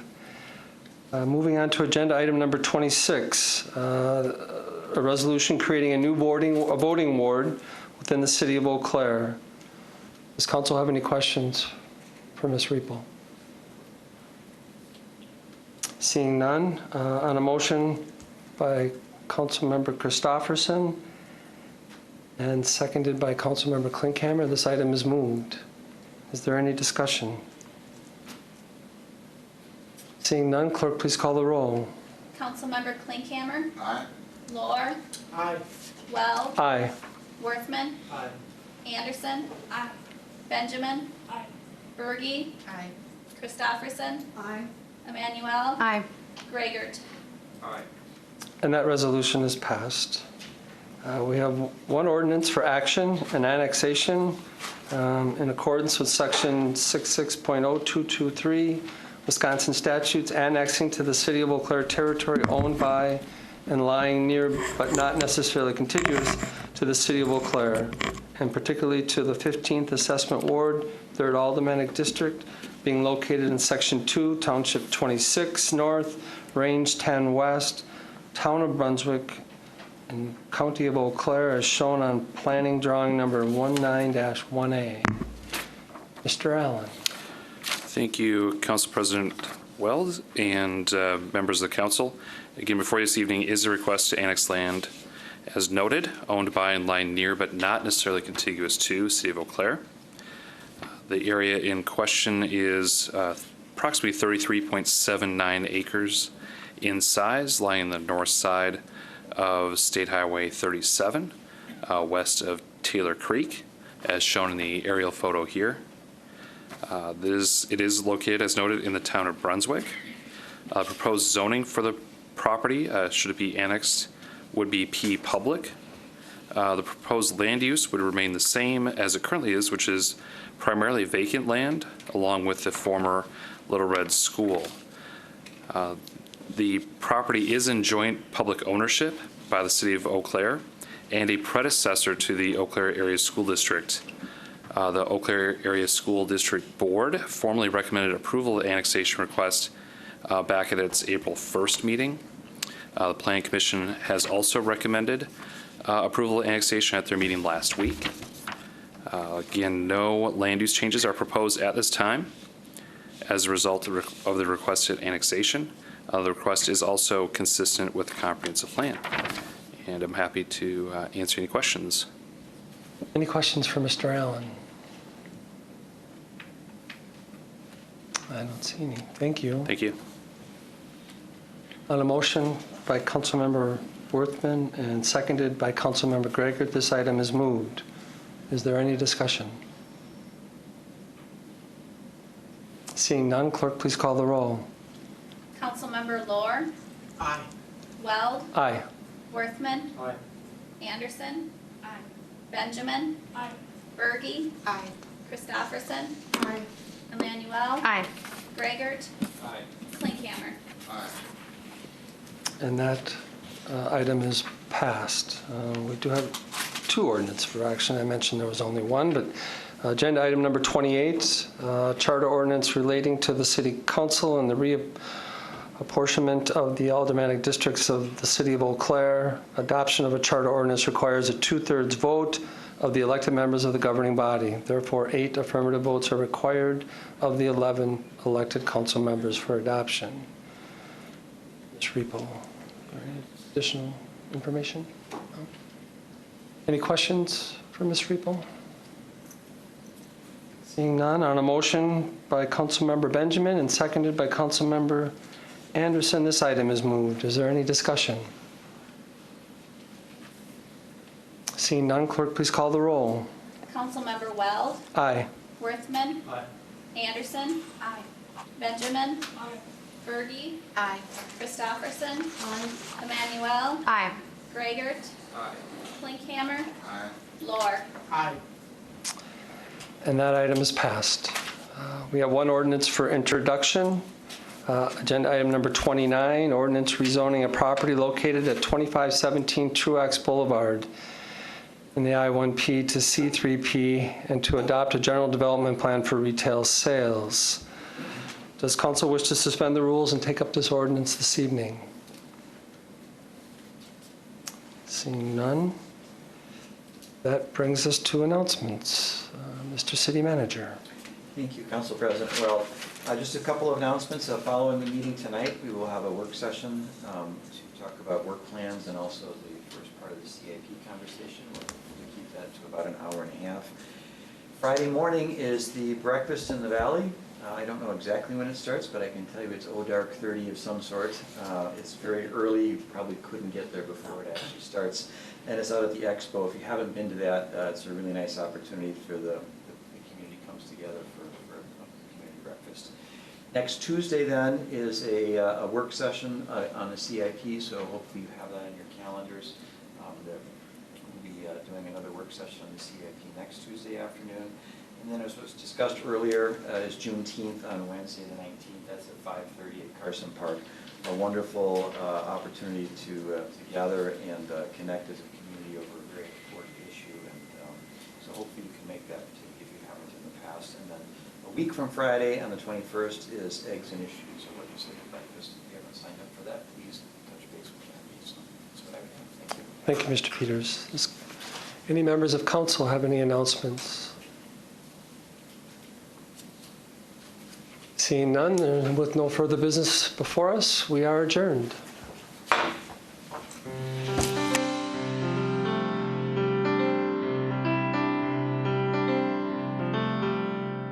This program was brought to you by a cooperation between Newsworks and the City of Eau Claire.